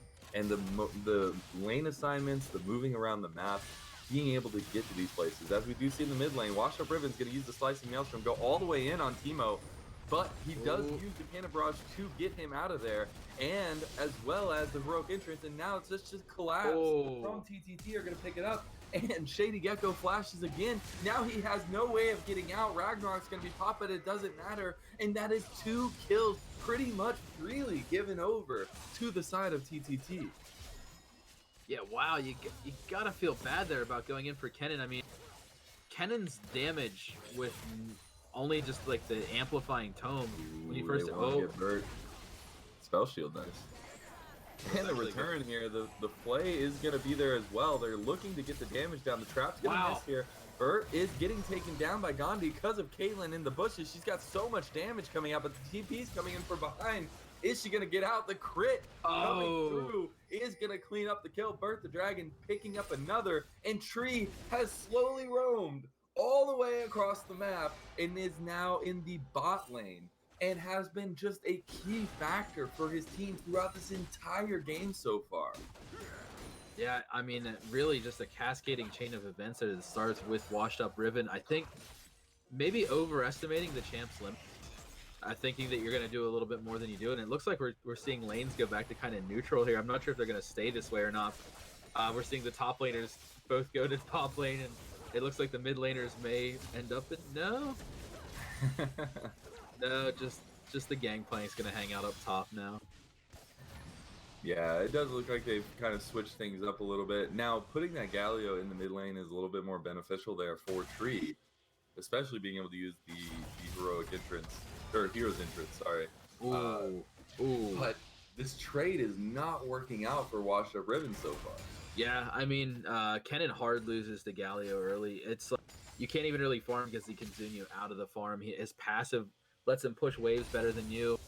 And if you try to go in on him, he has the spell shield, so he neutralizes a lot of Kennen's damage since she's AP. So, I mean, definitely a good call. Can see why. Let's see if, is he going to...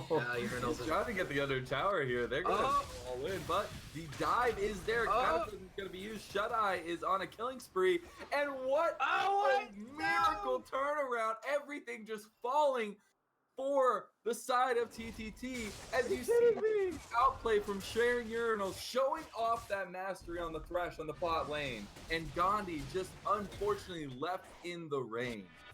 Dude, no, no, that's not how that works. You don't die 2v1 under tower against...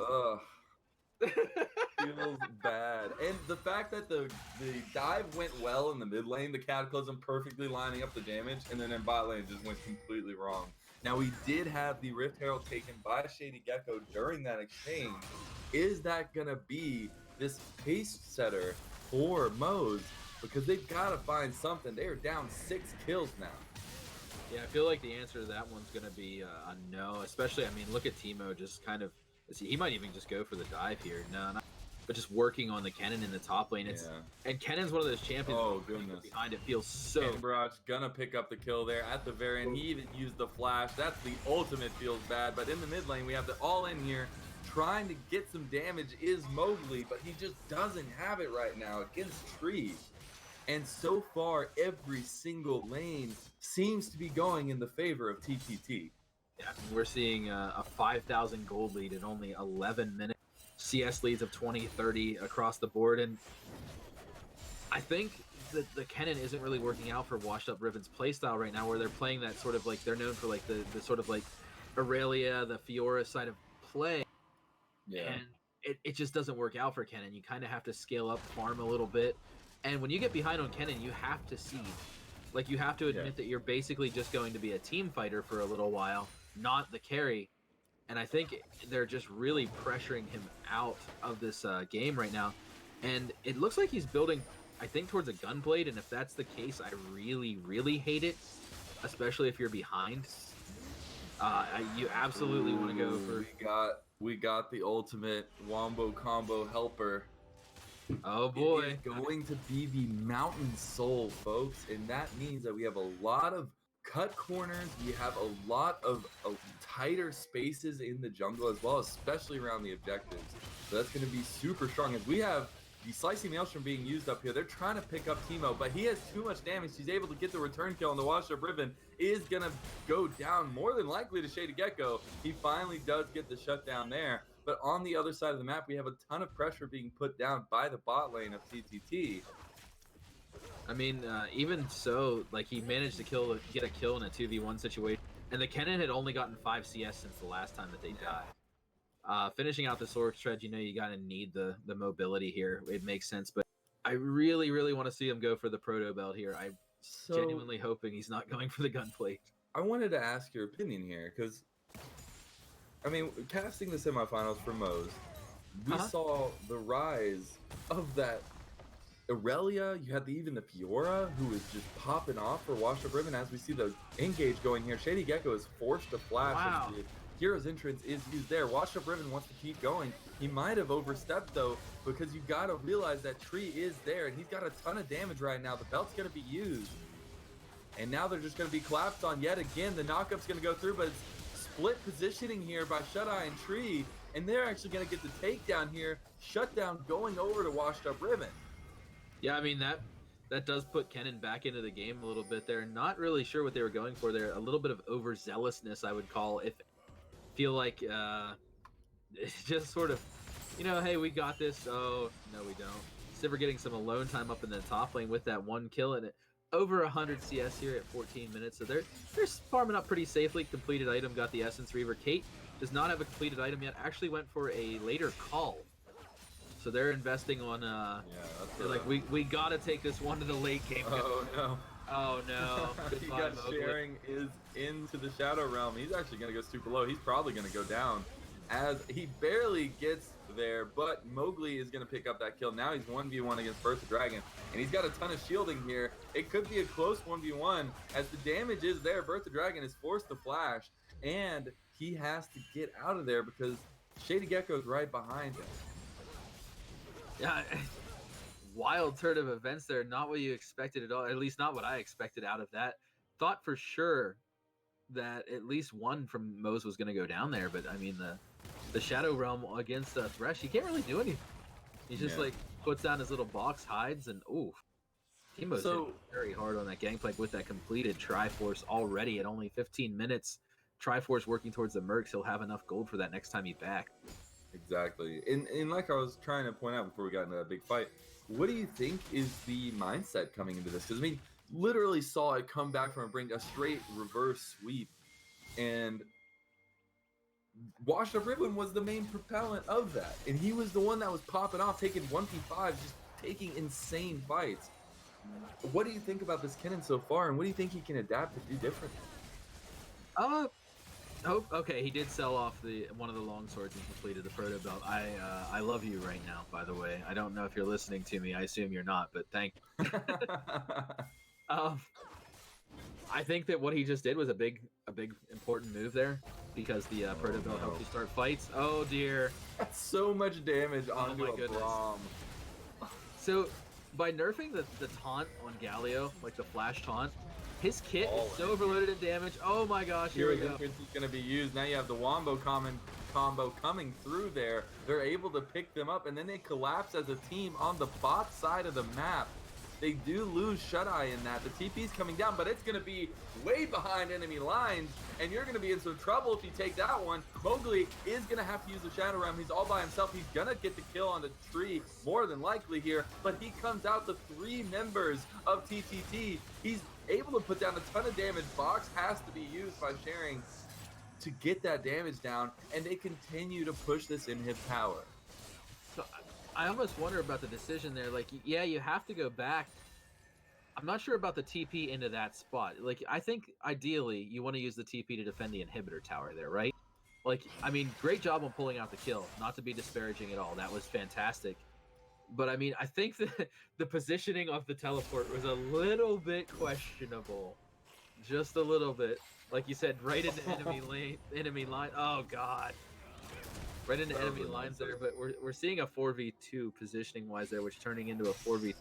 Yeah, this is not going to go well for them if they keep landing these hooks. Sharing is going to be in some trouble here. Cannon Barrage is going to be used. They're going to get the turnaround with the globals as Gandhi is going to go down to the burn. Actually, the flash by Teemo, and they just have the damage to follow this up. Kenny's going to be the next one to go down. Now it's just Washed Up Ribbon who's there. Slicing Maelstrom isn't available. That would be the perfect turnaround right now, but he just doesn't have it. It's too early. He goes down. That's another dragon going over the TTT. You're seeing, an already tanky Galio, a Jarvan that's going to become tanky, and you're going to just see them become tankier now. A Thresh that can get in your face. Oh. That is going to be a surrender, folks.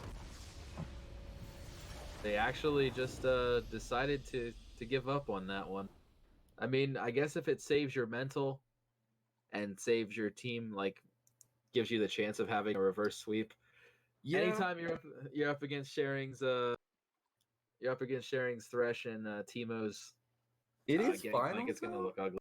But Yeah, I mean, yeah. I understand. I guess if you have like a bigger, like an overall mindset on it, and this is just GG go next. But I do feel like they still had moments in that game.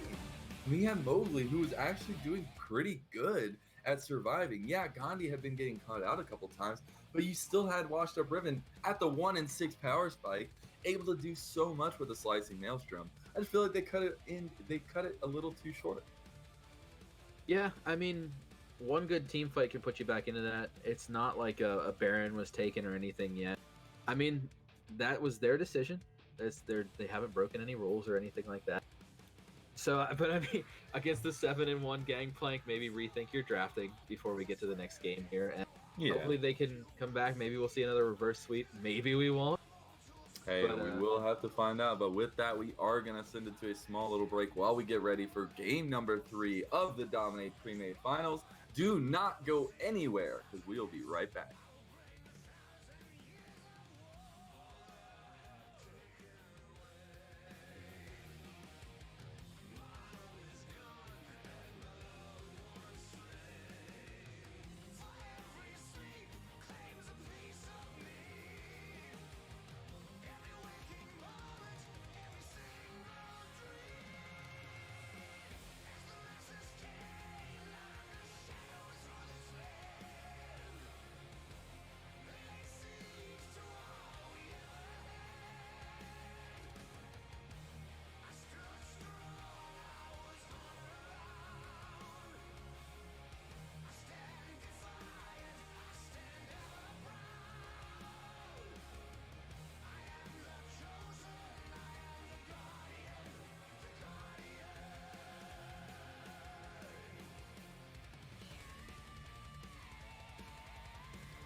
Welcome back, ladies and gentlemen, to the Dominate Pre-Made Finals. We have Team versus Moe's Gay Bar, and the Prior being up 2-0 now after a dominating performance in game number 2.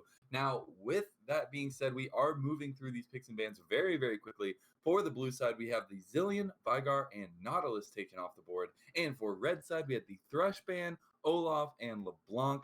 First pick of the Jarvan, and response by the Echo and the Ornn. Yeah, I expected a tank to come out from Moe's. I like to see the Echo. Honestly, I think it was a good pick. Moe's needs to change up their strategy a little bit here. They tried, Wombo. They also tried this sort of like roaming skirmishing comp. Both didn't work. So I think that the picking like what seems to be so far like a more front to back or divey comp might help them a little bit here. Interesting to see here if they let the Yasuo go through again. Yeah, they actually did lock. I didn't think he would play it twice. It looked really good the first time, but I mean, team looks like so far like they're getting kind of like a dream comp. They're getting exactly what they want. Yeah. I mean, well, you have the knock up from the J4 too, which works great exactly. with the Yasuo. That's exactly what I was just going to point out. Now, we did see a substitute there for Moe's, I believe, in the top lane at least. And it looks like he's going to be on Ornn duty. So switching in, more of a tank player, going to be on that tank duty in the top lane. We do still see the Mordekaiser picked up here, though. Yeah, I mean, it seems that that's what their strategy is so far, still sticking to it, going for the, like, if I can't get at your whole team, like, if we can't win team fights against you guys, like, fair and square, we're going to go for the ones where we're going to, like, kind of dive your back line. Or, there's also a lot of strong disengage, too, with the Echo and the Ornn so far in their team. So I like what I see out of them so far. Given their position being down 0-2, I think the sort of more cautious team comp might help them. I don't necessarily think that like going ham or whatever, everybody's like, oh, you're down 0-2, just YOLO it. I don't think that's ever the answer. Like when you're down 0-2, they're still in this. They have a chance to win the finals. They just swept the team, what, 2 weeks ago? Or was it last That's week? exactly what I was going to say. We just casted them reverse sweeping in the semifinals. So they've got what it takes to come back from the brink. Yeah, as long as they can keep their mental cool. I mean, they subbed out Washed Up Riven. So that might be like maybe their mental was just a little boom or whatever. This might actually be good for the team. Like this might be something that actually comes up big for them, just getting a little bit of a reset. We had a 5-minute break in between the games too. Sometimes it helps to just get up and stretch and come back. And even if you watch like the LCS games and stuff, that's something that they do. They always get made fun of in the LEC with the banana bowl. They always go back off the stage and like every player eats a banana between game and playoffs. Now, Tame, I do have to ask though. We were in that series. We saw that Wash of Riven honestly was the main person who carried their team to victory in those games. Do you feel comfortable saying they'll reverse sweep with another top laner this time? I don't feel comfortable saying that, no, but I mean, that's what they have to do at this point. If they want to win this finals, they have to reverse sweep. If I were to compare Hugo or Washed Up Riven to a pro player, it's got to be Hooney. Like you got to get the pop off Hooney or you get Pooney. There's no. So far, we haven't seen a between. So what is mid lane Hooney's name gonna be? I don't know. Hopefully not. Sorry to put you on the spot there. I was trying to think of a name too. I couldn't think of anything. So I mean, he's really good at Talia, so maybe Talia. There you go. He'll just main Talia in the LCS mid lane. Now, we did go through the rest of these picks here. The Gangplank Pyke picked up for TTT. Seeing that Pyke played again and how dominant it was in the first game, that is a little bit scary. But the Jinx Janna picked up for the bot lane for Moe's is going to provide a little bit of safety, hopefully. Yeah, I mean, it's, again, different for them. I don't know if it really goes with their team comp as much, like what they were going for, the heavy engage, disengage, like I either dive you or run from you. I guess Janna is pretty good at disengage, but I feel like she's sort of out of the meta right now. So we're going to have to see how that goes. I definitely give the edge in draft to team because, again, just giving a Gangplank one trick is one trick. And then, well, not one trick. That's ignorant of me to say, but you know what I mean. A very comfortable pick. And then also allowing the Pyke through again. Oof. I mean, we'll have to see how it goes, but I'm definitely favoring TTT so far. Hopefully, Mo's can reset their mental so we can have a great final here and get maybe another reverse sweep. Hey, we'll have to see. And I really like the fact that they do have the Yasuo, although they only have one real synergy with the Jarvan. Think about no. Think about this one more time. Give it a quick thought. Okay, well, all right. It works to an extent. Okay. It's not supposed to work, but it works. All right, so they have two. If Pike hooks somebody and you press the button very quickly, I know. you It's can the same grab as like all these other weird interactions that work like that. But Yeah. with that being said, it is going to be hard for them, I feel like, to get a lot of pressure. I mean, you do have this Ornn at the top lane who's going to be a beast. Mordekaiser showed up pretty big last game, not against the Yasuo, obviously, which is going to be a different tale. But we saw that they were able to perform at least on that champion a little bit there. So I honestly think it's going to be a lot about where these junglers are going to be the most impactful. Are they going to take the same path that they've been kind of trending towards this series? Or are they going to try something a little bit different? Try to get somebody moving ahead, at least also for the side of Mo's. Are they going to try to focus his bot lane? Because so far it hasn't been working out in the other lanes for them. I think Mo's has to turn this bot lane around. I mean, I think that they actually can't win this series if they don't turn the bot lane around. Um, I think that's a pretty bold statement, but I also think it's a truth. Definite wildcard player here is going to be Shady.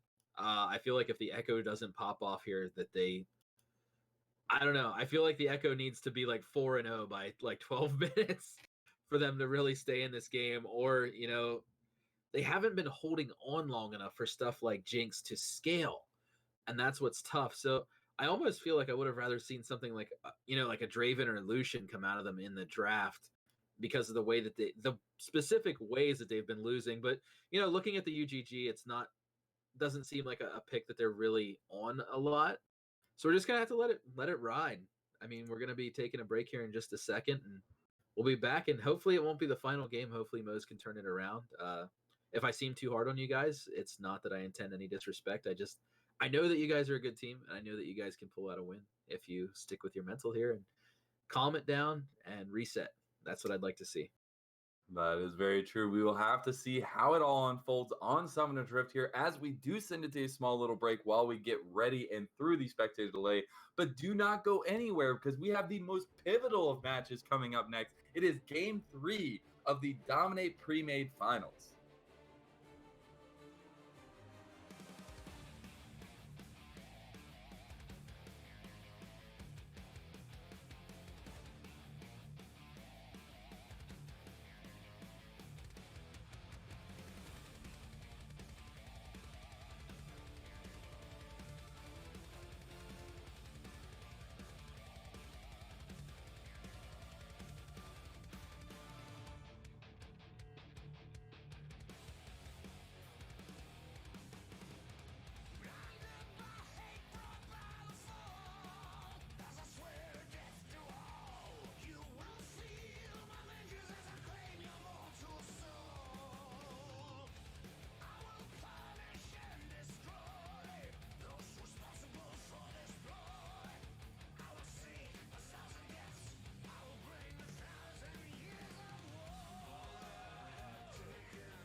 back, ladies and gentlemen, to the Dominate Premade Finals matchup between Team and Moe's Gay Bar. We have the Prior up 2-0 in the series so far, and we might have a little bit of spice starting out on Summoner's Rift.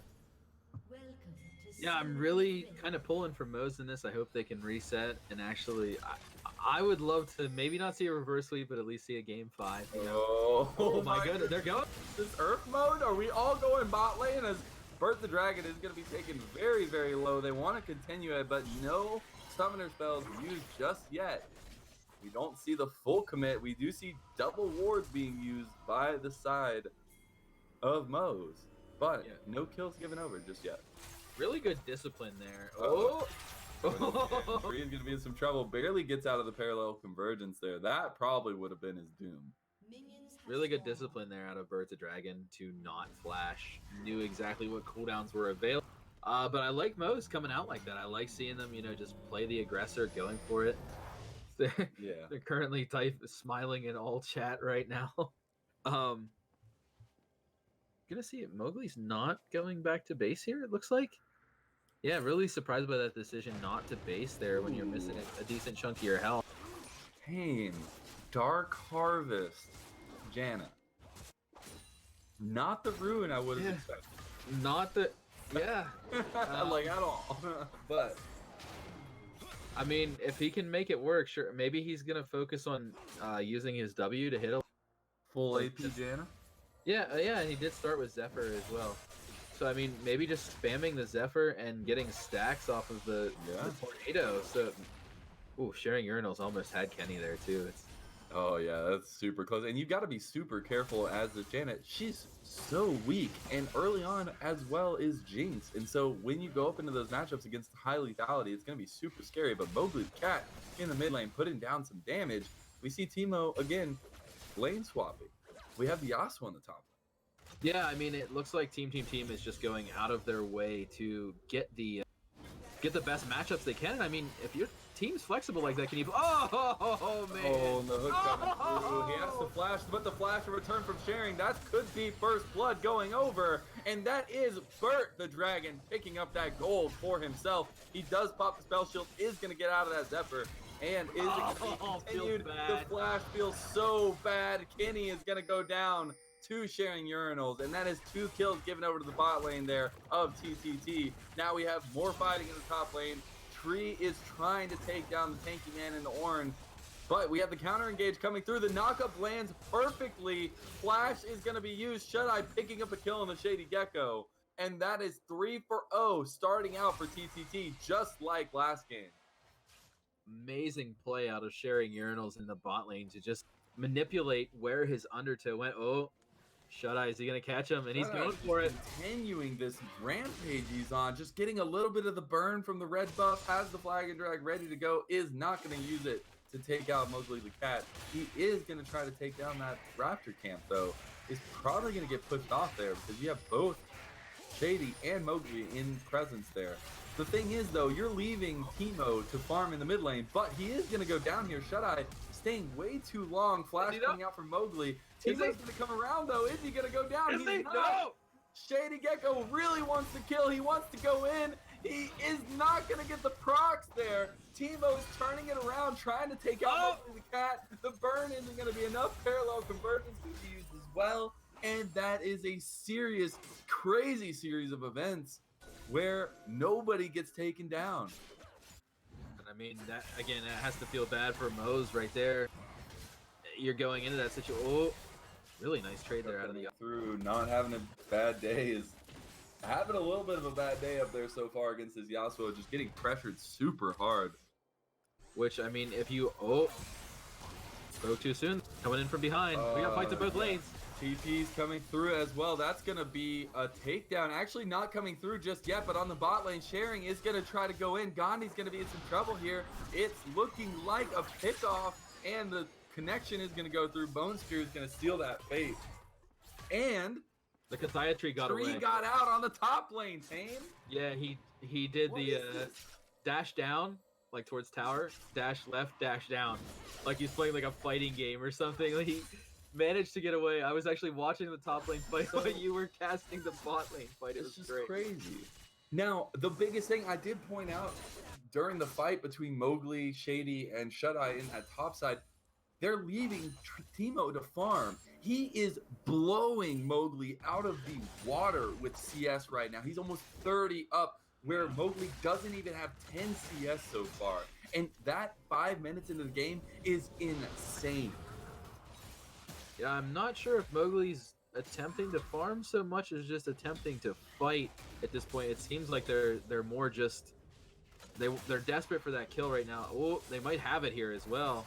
Yeah, they're going to try to go in onto Timo. The slow's going to connect there, but they just have not enough damage to pull all the way through there. And now Timo's able to just push right back up very aggressively. Now Mowgli does have the turnaround, but he's got 2 levels on him right now, Tame. The level differences in the game are crazy right now. And it's just showing that the side of TTT get beautifully ahead when they have the tools to. And Bone Skewer is just landing left and right from sharing Urinal. Just remember when Pyke hits that 6, that crucial level, you start sharing gold. Already up 3,000 gold at 6 minutes, which is a lead you'd expect to see from a dominant team in about 14 to 16 minutes. So I mean, when Pyke hits that 6 and then starts sharing the gold, if they go for like a dragon play, which I expect them to, you're talking about extending that to a 5,000 or 6,000 gold lead by potentially 10 minutes. Oh, great hook. Yeah, gonna go in there, does not get the undertow. The trap does connect onto Bert, but it's not going to be enough at that point. Again, those level leads coming in handy. That extra health is there. And really, it's just starting to get a little bit bad here for Moze. But they have ways into this. They have a strong Echo. They've just got to hit 6. Yeah, I mean, they have to hit 6, and Mowgli has to farm. Like, even... He has to. Timo's doing a great job freezing here, but even if you just run forward and just like sort of queue when they're low and focus on doing that, not focus on the trading and fighting, you have to make money as Mordekaiser. He is not online until he's at about 2 items. Like, he doesn't become that sort of like bruisery juggernaut until he has, you know, at least you're thinking like the Rileys and stuff. Like, he needs some health and some slow. Yeah, well, I mean, so Timo's playing this so well. Yeah, and they're also losing in farm in the top side where they had the lane swap. And that's getting pretty big here. But the Mowgli the cat is going to be under-towered there. Shut Eye able to come through with the kill. Now it's going to be Gandhi Donut, who's going to be caught out by the Bone Skewer. Going to finish that off is the Pyke. Now under-towering is Timo, but he's getting very, very low. Has to flash out. Going to try to turn it around. The grass proc there gave him so much. He's going to get out of the parallel convergence, but that's going to be it. Shady Gecko finally picking up a kill for his team there. The knockup going to come through onto Tree. And the wind is used there. They get the knockup, not double though. Tornadoes flying everywhere. Tree's getting super low there. Kenny is going to go through and use his abilities, but it is not enough damage there. The knockup's going to be there. Last breath's going to be used. Shield coming through. That's going to be a pickup kill for Tree. The cannon barrage is there as well. And without anything, they are able to pick up a double kill there for Tree. And Sharing is now here trying to pick up even more for themselves. And now it is 8-2 with about a 5K gold lead for the side of TTT. Yeah, I mean, this big of a gold lead, you're figuring out you're spreading like 2 infinity edges across the team in terms of just relative gold, basically. That's very difficult to come back from this early in the game, and I feel like there might be some breakdown in communication or something for Moze. And you know, it looks like they just tried to lane swap to get the Mordekaiser to top so he could farm, and he's like, nope, I'm just gonna follow you. You're not getting out of this. This is my match. And now, that's kind of what you get with the hubris of picking the Mord into the gangplank there. Yeah, and also no switches coming out from the side of Moze, which maybe it wouldn't have done anything, but I do feel like if you're losing that badly, maybe switch something up. As we see, Tree is just chunking away Mowgli. He cannot do anything. He wanted to go in, but he decides it's better to let him sit at that low health and try to maybe even get an under tower while they have it. I mean, Kenny is here to try to dissuade this, but it is now 3v1. Tree's going to be in some trouble here. He does get the knockup. And level 6 is so there. slippy. He's just slippy.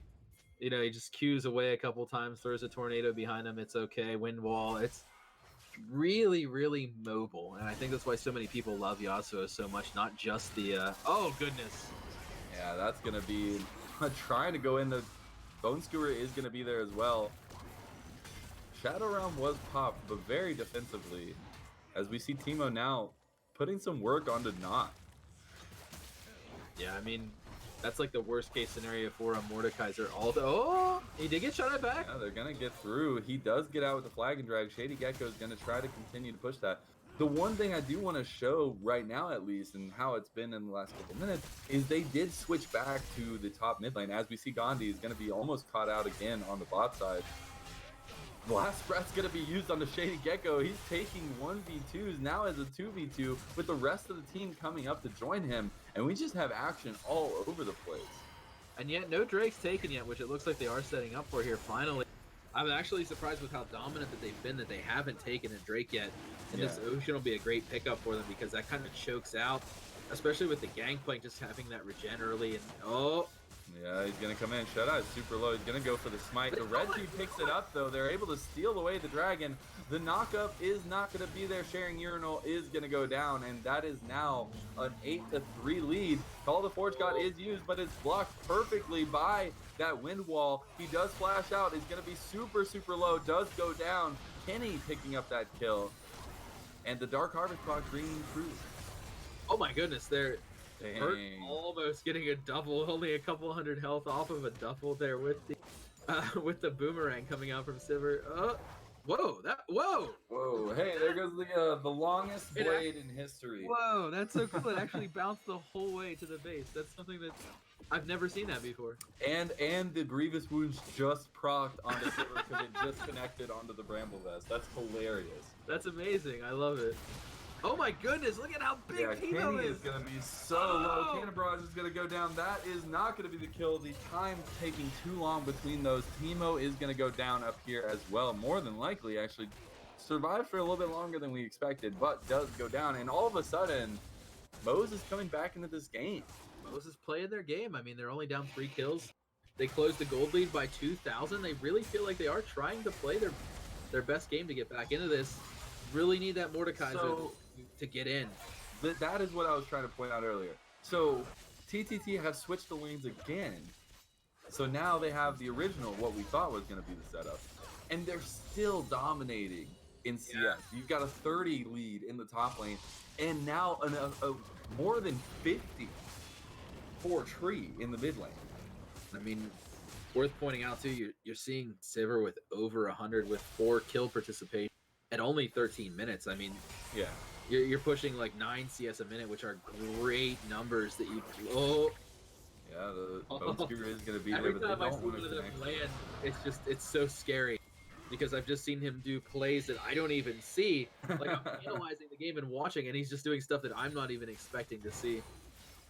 Which I mean, there still is shutdowns on 2 members of TTT here, being the jungle and the ADC. Oh. Gandhi is going to get caught out again on the bot lane, just way overextended there. And now that means that Shut-Eye is on a rampage, 4-0-1 on the Jarvan. The Shelly is going to charge here in the mid lane, but that charge takes all of her health, especially with the combination of the Tornado. And that's a lot of money given over, but do you get a lot of it in return? I mean, that's one Shelly. I think we'll get to actually see another, yes, in about 5 minutes and 22 seconds. So they have like 40 seconds to take down the second Shelly. But we'll have to see if that's going to matter, because Last Breath and the Death from Below are going to be used there. Mowgli's going to get pulled out. That's going to be his death there. Kenny is super low. That GP is doing so much damage to him. They're going to go down, though, actually, to the tower shots. Staying a little bit too aggressive there. Now, Call of Forge God's going to be used on the other side. Are they going to be able to get the knockup up? It is not going to, and Not having a bad day again is having a bad day. He's going to go down. That is 4 members still alive. They're going to go back in. Flag and Drag's going to connect on Gandhi. He has to use the heal. The ultimate's going to come out. Mega Death Rocket is not going to pick up a kill there. They're trying so hard to get something on the back of this, but are not able to. I feel like is worth mentioning here is that the actual carry player on Moze right now is literally Kenny. They just started building some AP items and they went for the Sorks treads, and they're 2-2 and 4. They're the only member on their team that's like net positive. I mean, I get Echoes there too. Shady's he's creeping in there, but wow. I mean, props to Kenny. He's going for it. Hey, he is. He got some serious damage there, man. Never doubt the Dark Harvest, Jenna. I mean, I will have to doubt it if they lose this game, but we aren't there yet. I We do see sharing urinals being extremely aggressive up here, just kind of scouting out where the enemy is and trying to scout out the next play there. and worth noting too is that the gold lead, just when sharing urinals got the kill with that ult and shared gold with 3 people, just look at how it exploded. And that's like what G2 Esports was known for in the LEC, was just using the pike to just explode gold leads. Yep, and here it comes. Foster is going to land there, as always does. And Mowgli the Cat is going to be super low. He's going to go down. Now it's going to be a 2v1 against Shady Gecko. Are they going to be able to pull it back? The chrono break is there. Last breath's going to come out on the bot side for Tree. He's able to get a ton of damage down. Is going to be super low himself. Does get another knockup. As the fight continues up here, Mega Death Rocket is used to no avail. Sharing urinals is getting away, but he gets nothing. Shut-Eye going in with the Cataclysm. That's going to be a huge amount of damage being put down. Gandhi's turning it around now, though. Super low. You can't just let him pick you off like this. They're trying to get it down with the Cannon Barrage, but now that's going to be another kill given over to Shady Gecko. Kenny and got with it. the Dark Harvest, Kenny Master Lin coming in with a smackdown. He's 4-2 and 5. Dark Harvest. I need to calm down. I'm sorry, but that's just All the so force god is stupid. used. Gonna get the knockup there onto Teemo. He's all alone here. Does have the barrels there. Is Shadowram gonna be pocked? He's all by himself in a 1v3. They just seem to have positioned around the map a little bit quicker than they expected. And now it's gonna be a 2v3 as you see Tree is here now. Are they gonna try to turn this around? He's in the Shadow Realm all by himself. Does get the knockup onto Mowgli, but he's gonna be super low. Flashes over the wall. Does get out through the bushes there. Is gonna provide a lot of bait in their jungle there. Teemo's going to try to 1v1 over here, but Shady Gecko just is too much damage at this point. Has hit that 1.5 item power spike there. Is able to take him down. Bone Spear is going to come through. It is available. The death from below is there. Are they going to be able to proc it? They are not, as they get out with a bunch of damage put down onto the orange. I know that I'm kind of memeing about Kenny really doing the work with the Janna, but it's worth noting that the positioning from Shady, and he's playing really well on the Echo. Yeah. He has stopped this from turning into a stomp, honestly. Oh, and now we're having just what Pike needs to be able to run even faster. Especially in these crucial areas in the jungle. Is that really what it says when it turns into a cloud? It says the cloud winds quicken. That's corny. Yes. I'm sorry, but that's corny. The cloud Now, I winds do have to quicken. say, and it's not to meme whatsoever, but Mowgli the Cat is about to reach that 50 CS mark. He still hasn't gotten that first item, but he's getting close. And I feel like once Mordekaiser is able to get an item under his belt, he's going to do a lot better in these fights, because right now it just doesn't feel like he's able to do anything. Yeah, And the rest of his team is starting to come online, so he really needs to hit that power spike. I mean, worth noting too is if you take a look at the map right now, the vision is 100% in favor of Moze. In fact, I was actually gonna say the other way, but no, Moze actually has their jungle completely warded, and there's hardly any wards on the map at all. Like really nothing on the map coming out from team right now.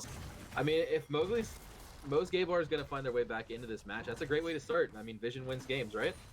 Yeah, exactly. And especially when you can set up plays, when you set up objectives, with how important objectives are now in the preseason, it just gets that much more important for Vision. And you can see that around the play. I mean, obviously they're playing in more of a defensive Vision style here, where they have their entire jungle warded.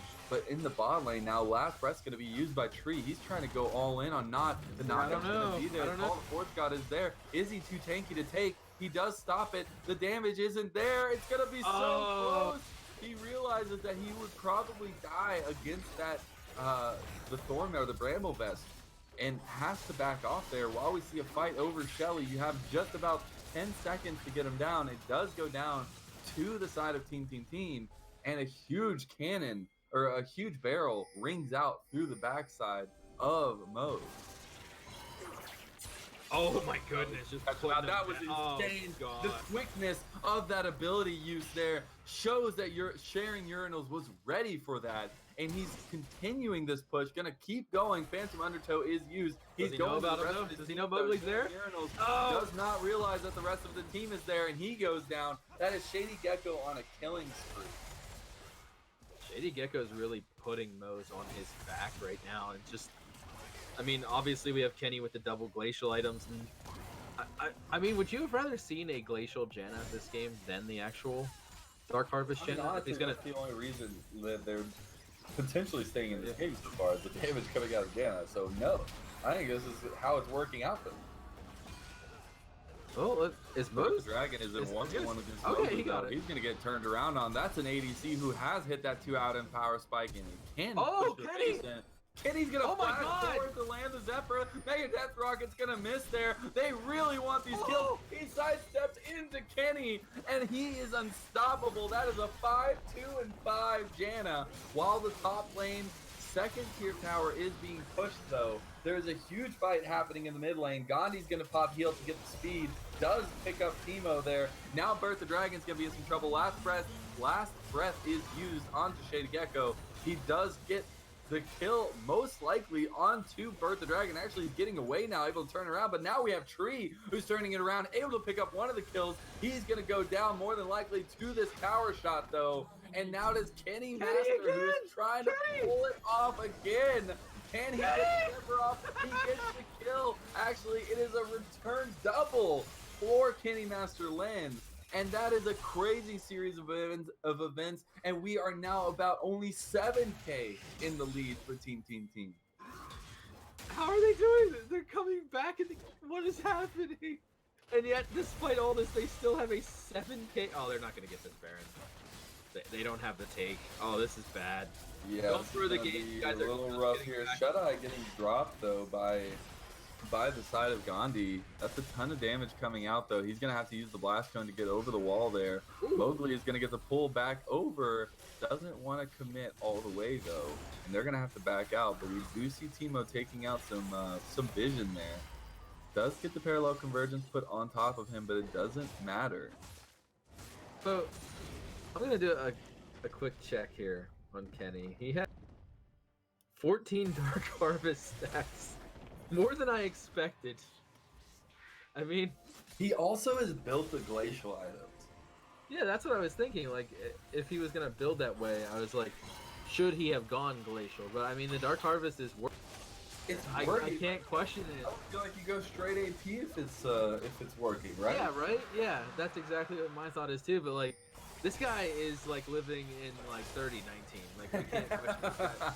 We do see a He's- Cloud Drake taken though. And he did actually pick up a needlessly large drop. Oh, Yeah, they're gonna go all in though. Not having a bad day is going to be taken out here more than likely. But it's the return from the Shady Gecko. Comes in on the parallel convergence, is able to get a double stun there, picks up 2 kills, and now it's gonna be the cannon barrage coming down perfectly into the team there. Shady Gecko has to use the chrono break. They get out, but that is gonna be Gandhi going down as well. And that is a 2 for 2 even. Oh my right now, God. at least. But the Zephyr is going to go through. Sharing Urinal is going to be Oh, he super missed. low. He has to try and get out, but he's going to go down to the Shadow Realm. And now there are only 2 members there left for the side of Team.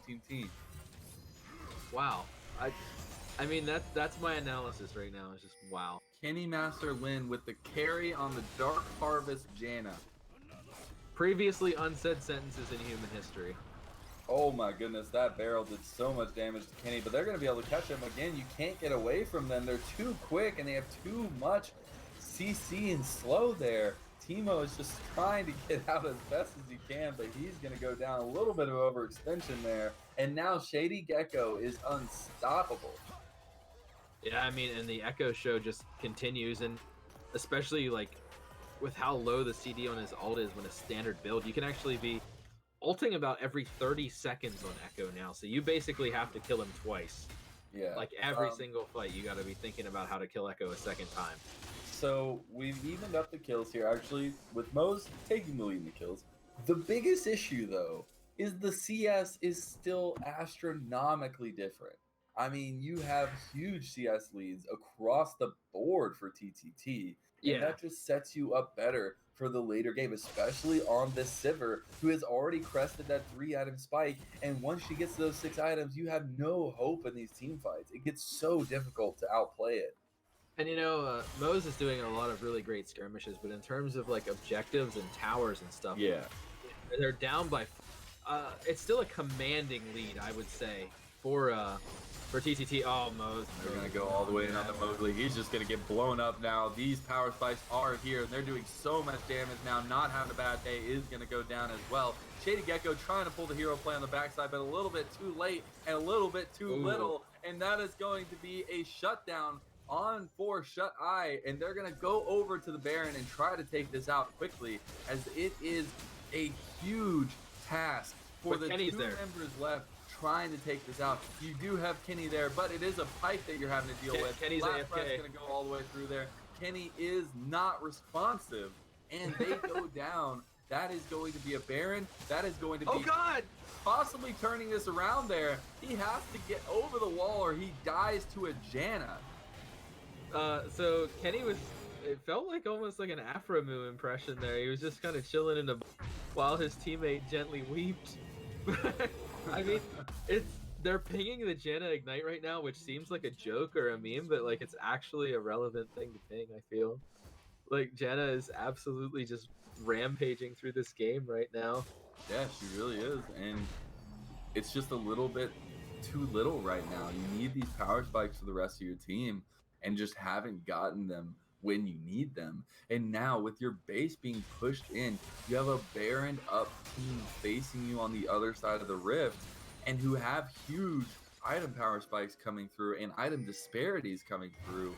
You've got to be careful where you make your next call, because that could possibly be the game. Yeah, I mean, Sivir just picked up a Last Whisper. We're also seeing the Spirit Visage come in through the Jarvan to be able to 10k gold lead.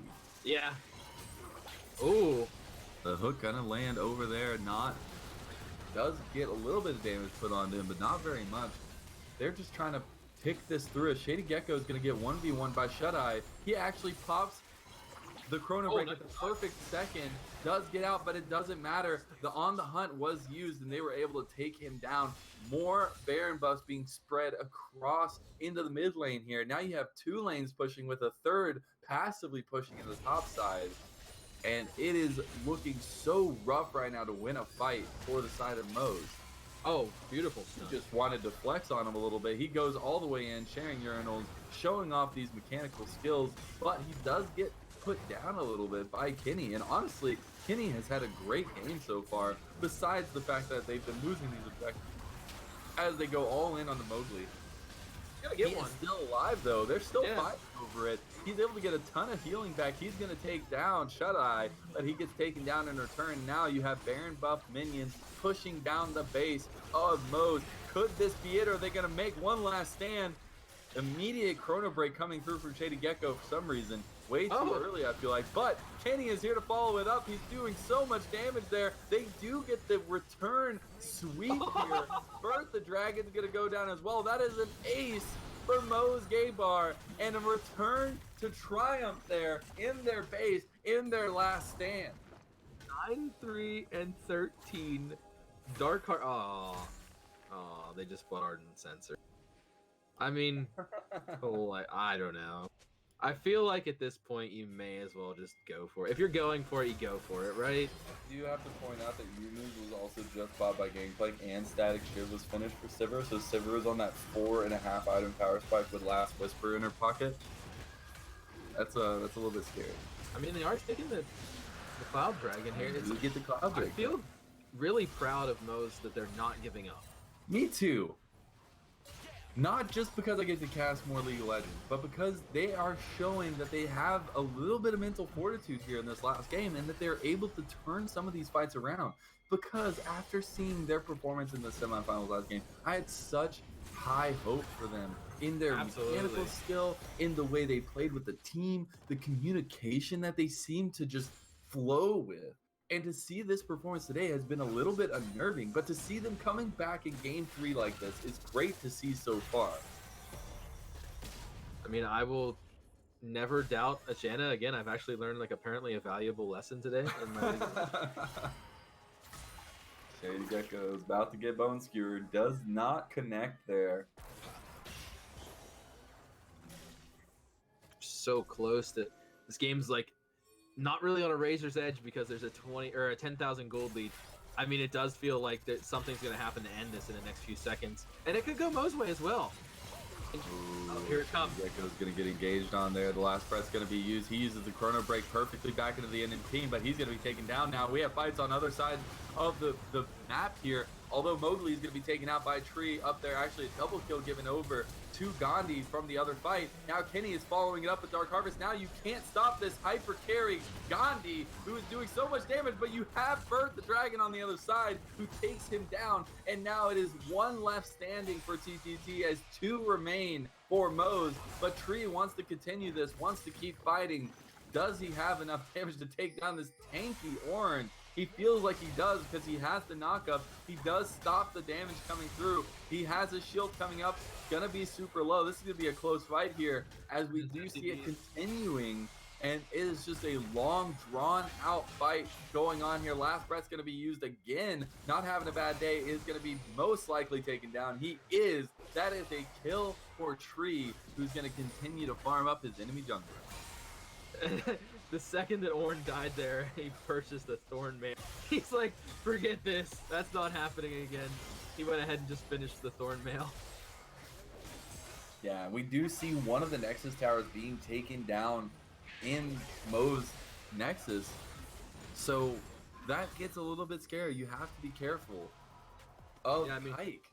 Yeah, I mean, the 10,000 gold lead's been consistent. Mo's will close it to like 8,000, then Pike will just press and it's right back up to 9,000. Pike presses R again, back up to 10,000. It's amazing the difference that one character has on the economy of a game, even if they're not super far ahead, like even if they're just doing okay.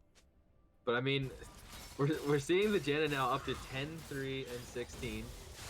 Honestly, carrying the team right now. You saw she did almost half of Bert's health and damage with one. Oh yeah.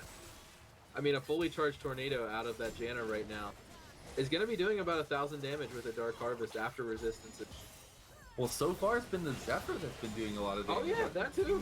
It's the both. Baron going down here to TTT, but it is on the other side, and GA being popped here. On the hunt is there as well. Bert the Dragon is going to be way overextended, does get the stoppage for the spell shield on the Mega Death Rocket. Is the fight going to continue? Gandhi going down. That is your main carry there. Tree is in the back line as well. Now it is going to be the Pike getting out barely. Shady Gecko going down. And it is Tree who actually baited 3 of them into fighting him and then backed off as well. That was a very interesting situation there for Shut-Eye, who flashes forward, looking to continue this onto Mowgli. Does have the Conqueror proc on Mowgli, but is he going to have the damage to turn it around? He has so much shielding waiting, but it is not going to be enough, and they win the game on the back end of that, and that is a clean sweep for Team, who win the Dominate Premade Finals 3-0 over Mo's Gay Bar. Absolutely. I mean, impressive there. Congratulations to you guys first and foremost. You know, that's a lot of adversity. These seasons last months. They're not, even when we had a shorter season this time, there was still a massive investment of time. So first off and foremost, congratulations to you guys. Just bringing up some stats here quick. The Janna did 18,000 damage to champions. The Jinx did 21,000. So I mean, you were right there with your ADC. I mean, really well played to TTT. Great way to just... There was moments in that game where it felt like it was turning back around, and every time it did, they would actually come back together and really, really play it. So, I mean, well-earned victory. Congratulations to you guys. For me, personally, I have to give the series MVP to Sharing Urinals, just putting them so far ahead with the Pike in Game 1 and Game 3. And then in Game 2, just making the ridiculous plays with the Thresh, the endless hooks, the boxes, But that's not to discredit anybody else in the team. You know, you guys all played great. I mean, you guys obviously put together a great team this year. My biggest thing, I did want to put a little spotlight here for Mo's Gay Bar and just the team that they became over the split, but as well as that last week in the semifinal, just showing up some real grit But honestly, in this last game, showing us some more of that, showing that they still do have it in them. I just want to say congratulations to the season being a finalist, not cresting that mountaintop yet, but hopefully in the next few seasons or in the next season we see them again.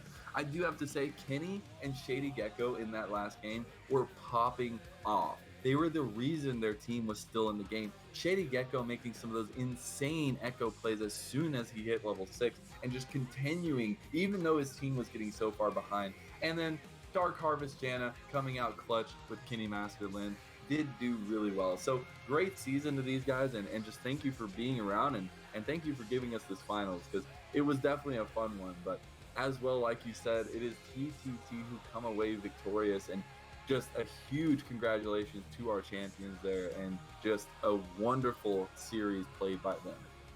Absolutely. I mean, would you agree with me on the MVP vote there? Are you also, Garen, was sharing your... You know, I definitely think so. I mean, he just had such an impactful play throughout the entire split, as well as the season here. Just especially that Thresh just showing us that he has that insane mechanical ability there. I have to give it to him. I mean, so I had a lot of fun casting, as always. I mean, there's going to be a next season, so Moes, if you guys are listening, I would not Please.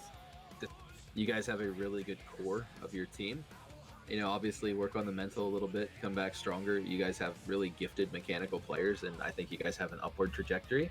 I hope Team comes back and tries to defend their title, because I've been around for a good while now, and I think this is always fun to participate in. But, you know, this is ending right before Thanksgiving, so happy Thanksgiving to everybody as well. Just wanted to toss it out there. Honestly, thank you to the community for sticking around and hanging out with us. I appreciate all the love and support you guys give, and just seeing these games with you guys is always fun. Yeah, absolutely. So I look around looking forward to sticking around. I've been tame for this season. I've been exclusively on Dominate Premade this season, so you guys have heard my voice, probably got annoyed by now, but I will be back. No, never. I will be back. But we do have our interview here in just a second with, I believe it's going to be Urinals. Nice. Here. So we are going to get to see the man himself, and I gotta say I have some questions about the bot lane there, especially in the last game. I want to feel what he thinks about the Dark Harvest. Yeah, I mean, like, how do you feel about the power of Dark Harvest Jan? Because he got wrecked by it a few times. Like, he definitely felt it. I think a lot of it, honestly, was just there was no respect given to it, even at the end of the game. Yeah. I noticed, like, even when it was that much damage coming out. Yeah, even when it was absolutely wrecking, they weren't really diving the back line. They were still going for, like, the traditional carries. And I think you play this game so much that you just sort of have the mentality in your mind that you can, like, leave a Janna alive till the end of a team fight and finish her off. Yeah, and we saw, honestly, at the end there, the Jinx really popping off and having that damage that you know Jinx has later in the game. But it was the positioning that really ended up not going very well for them. As I do believe we have the man himself here. How is it going? Hey, it's going good, bro. Good, good. Glad to hear it. Congratulations on the championship there. Wait, that was finals?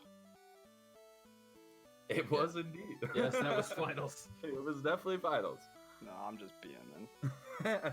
Yeah, for sure. But anyways, going forward with that, my first question I wanted to ask was about the Dark Harvest Janna and how was it playing against it in lane? Because later in the game, it did seem to have a huge effect, especially in the fights. Yeah, not gonna lie, I thought they were trolling, and I gotta say, Kenny caught us off guard with that one, but he played pretty well. It was actually kind of scary. I mean, he inted and just left their AD to solo lane, who just died repeatedly, but that did indeed happen. But the Dark Harvest. Yeah, the Dark Harvest, he W'd me for like 500 damage at one point. Yeah. I was like, what the? And you just don't expect it. Now, and it was super fast. Series, yeah, it's just crazy. Coming into the series, I mean, obviously you don't expect it to go down how it did.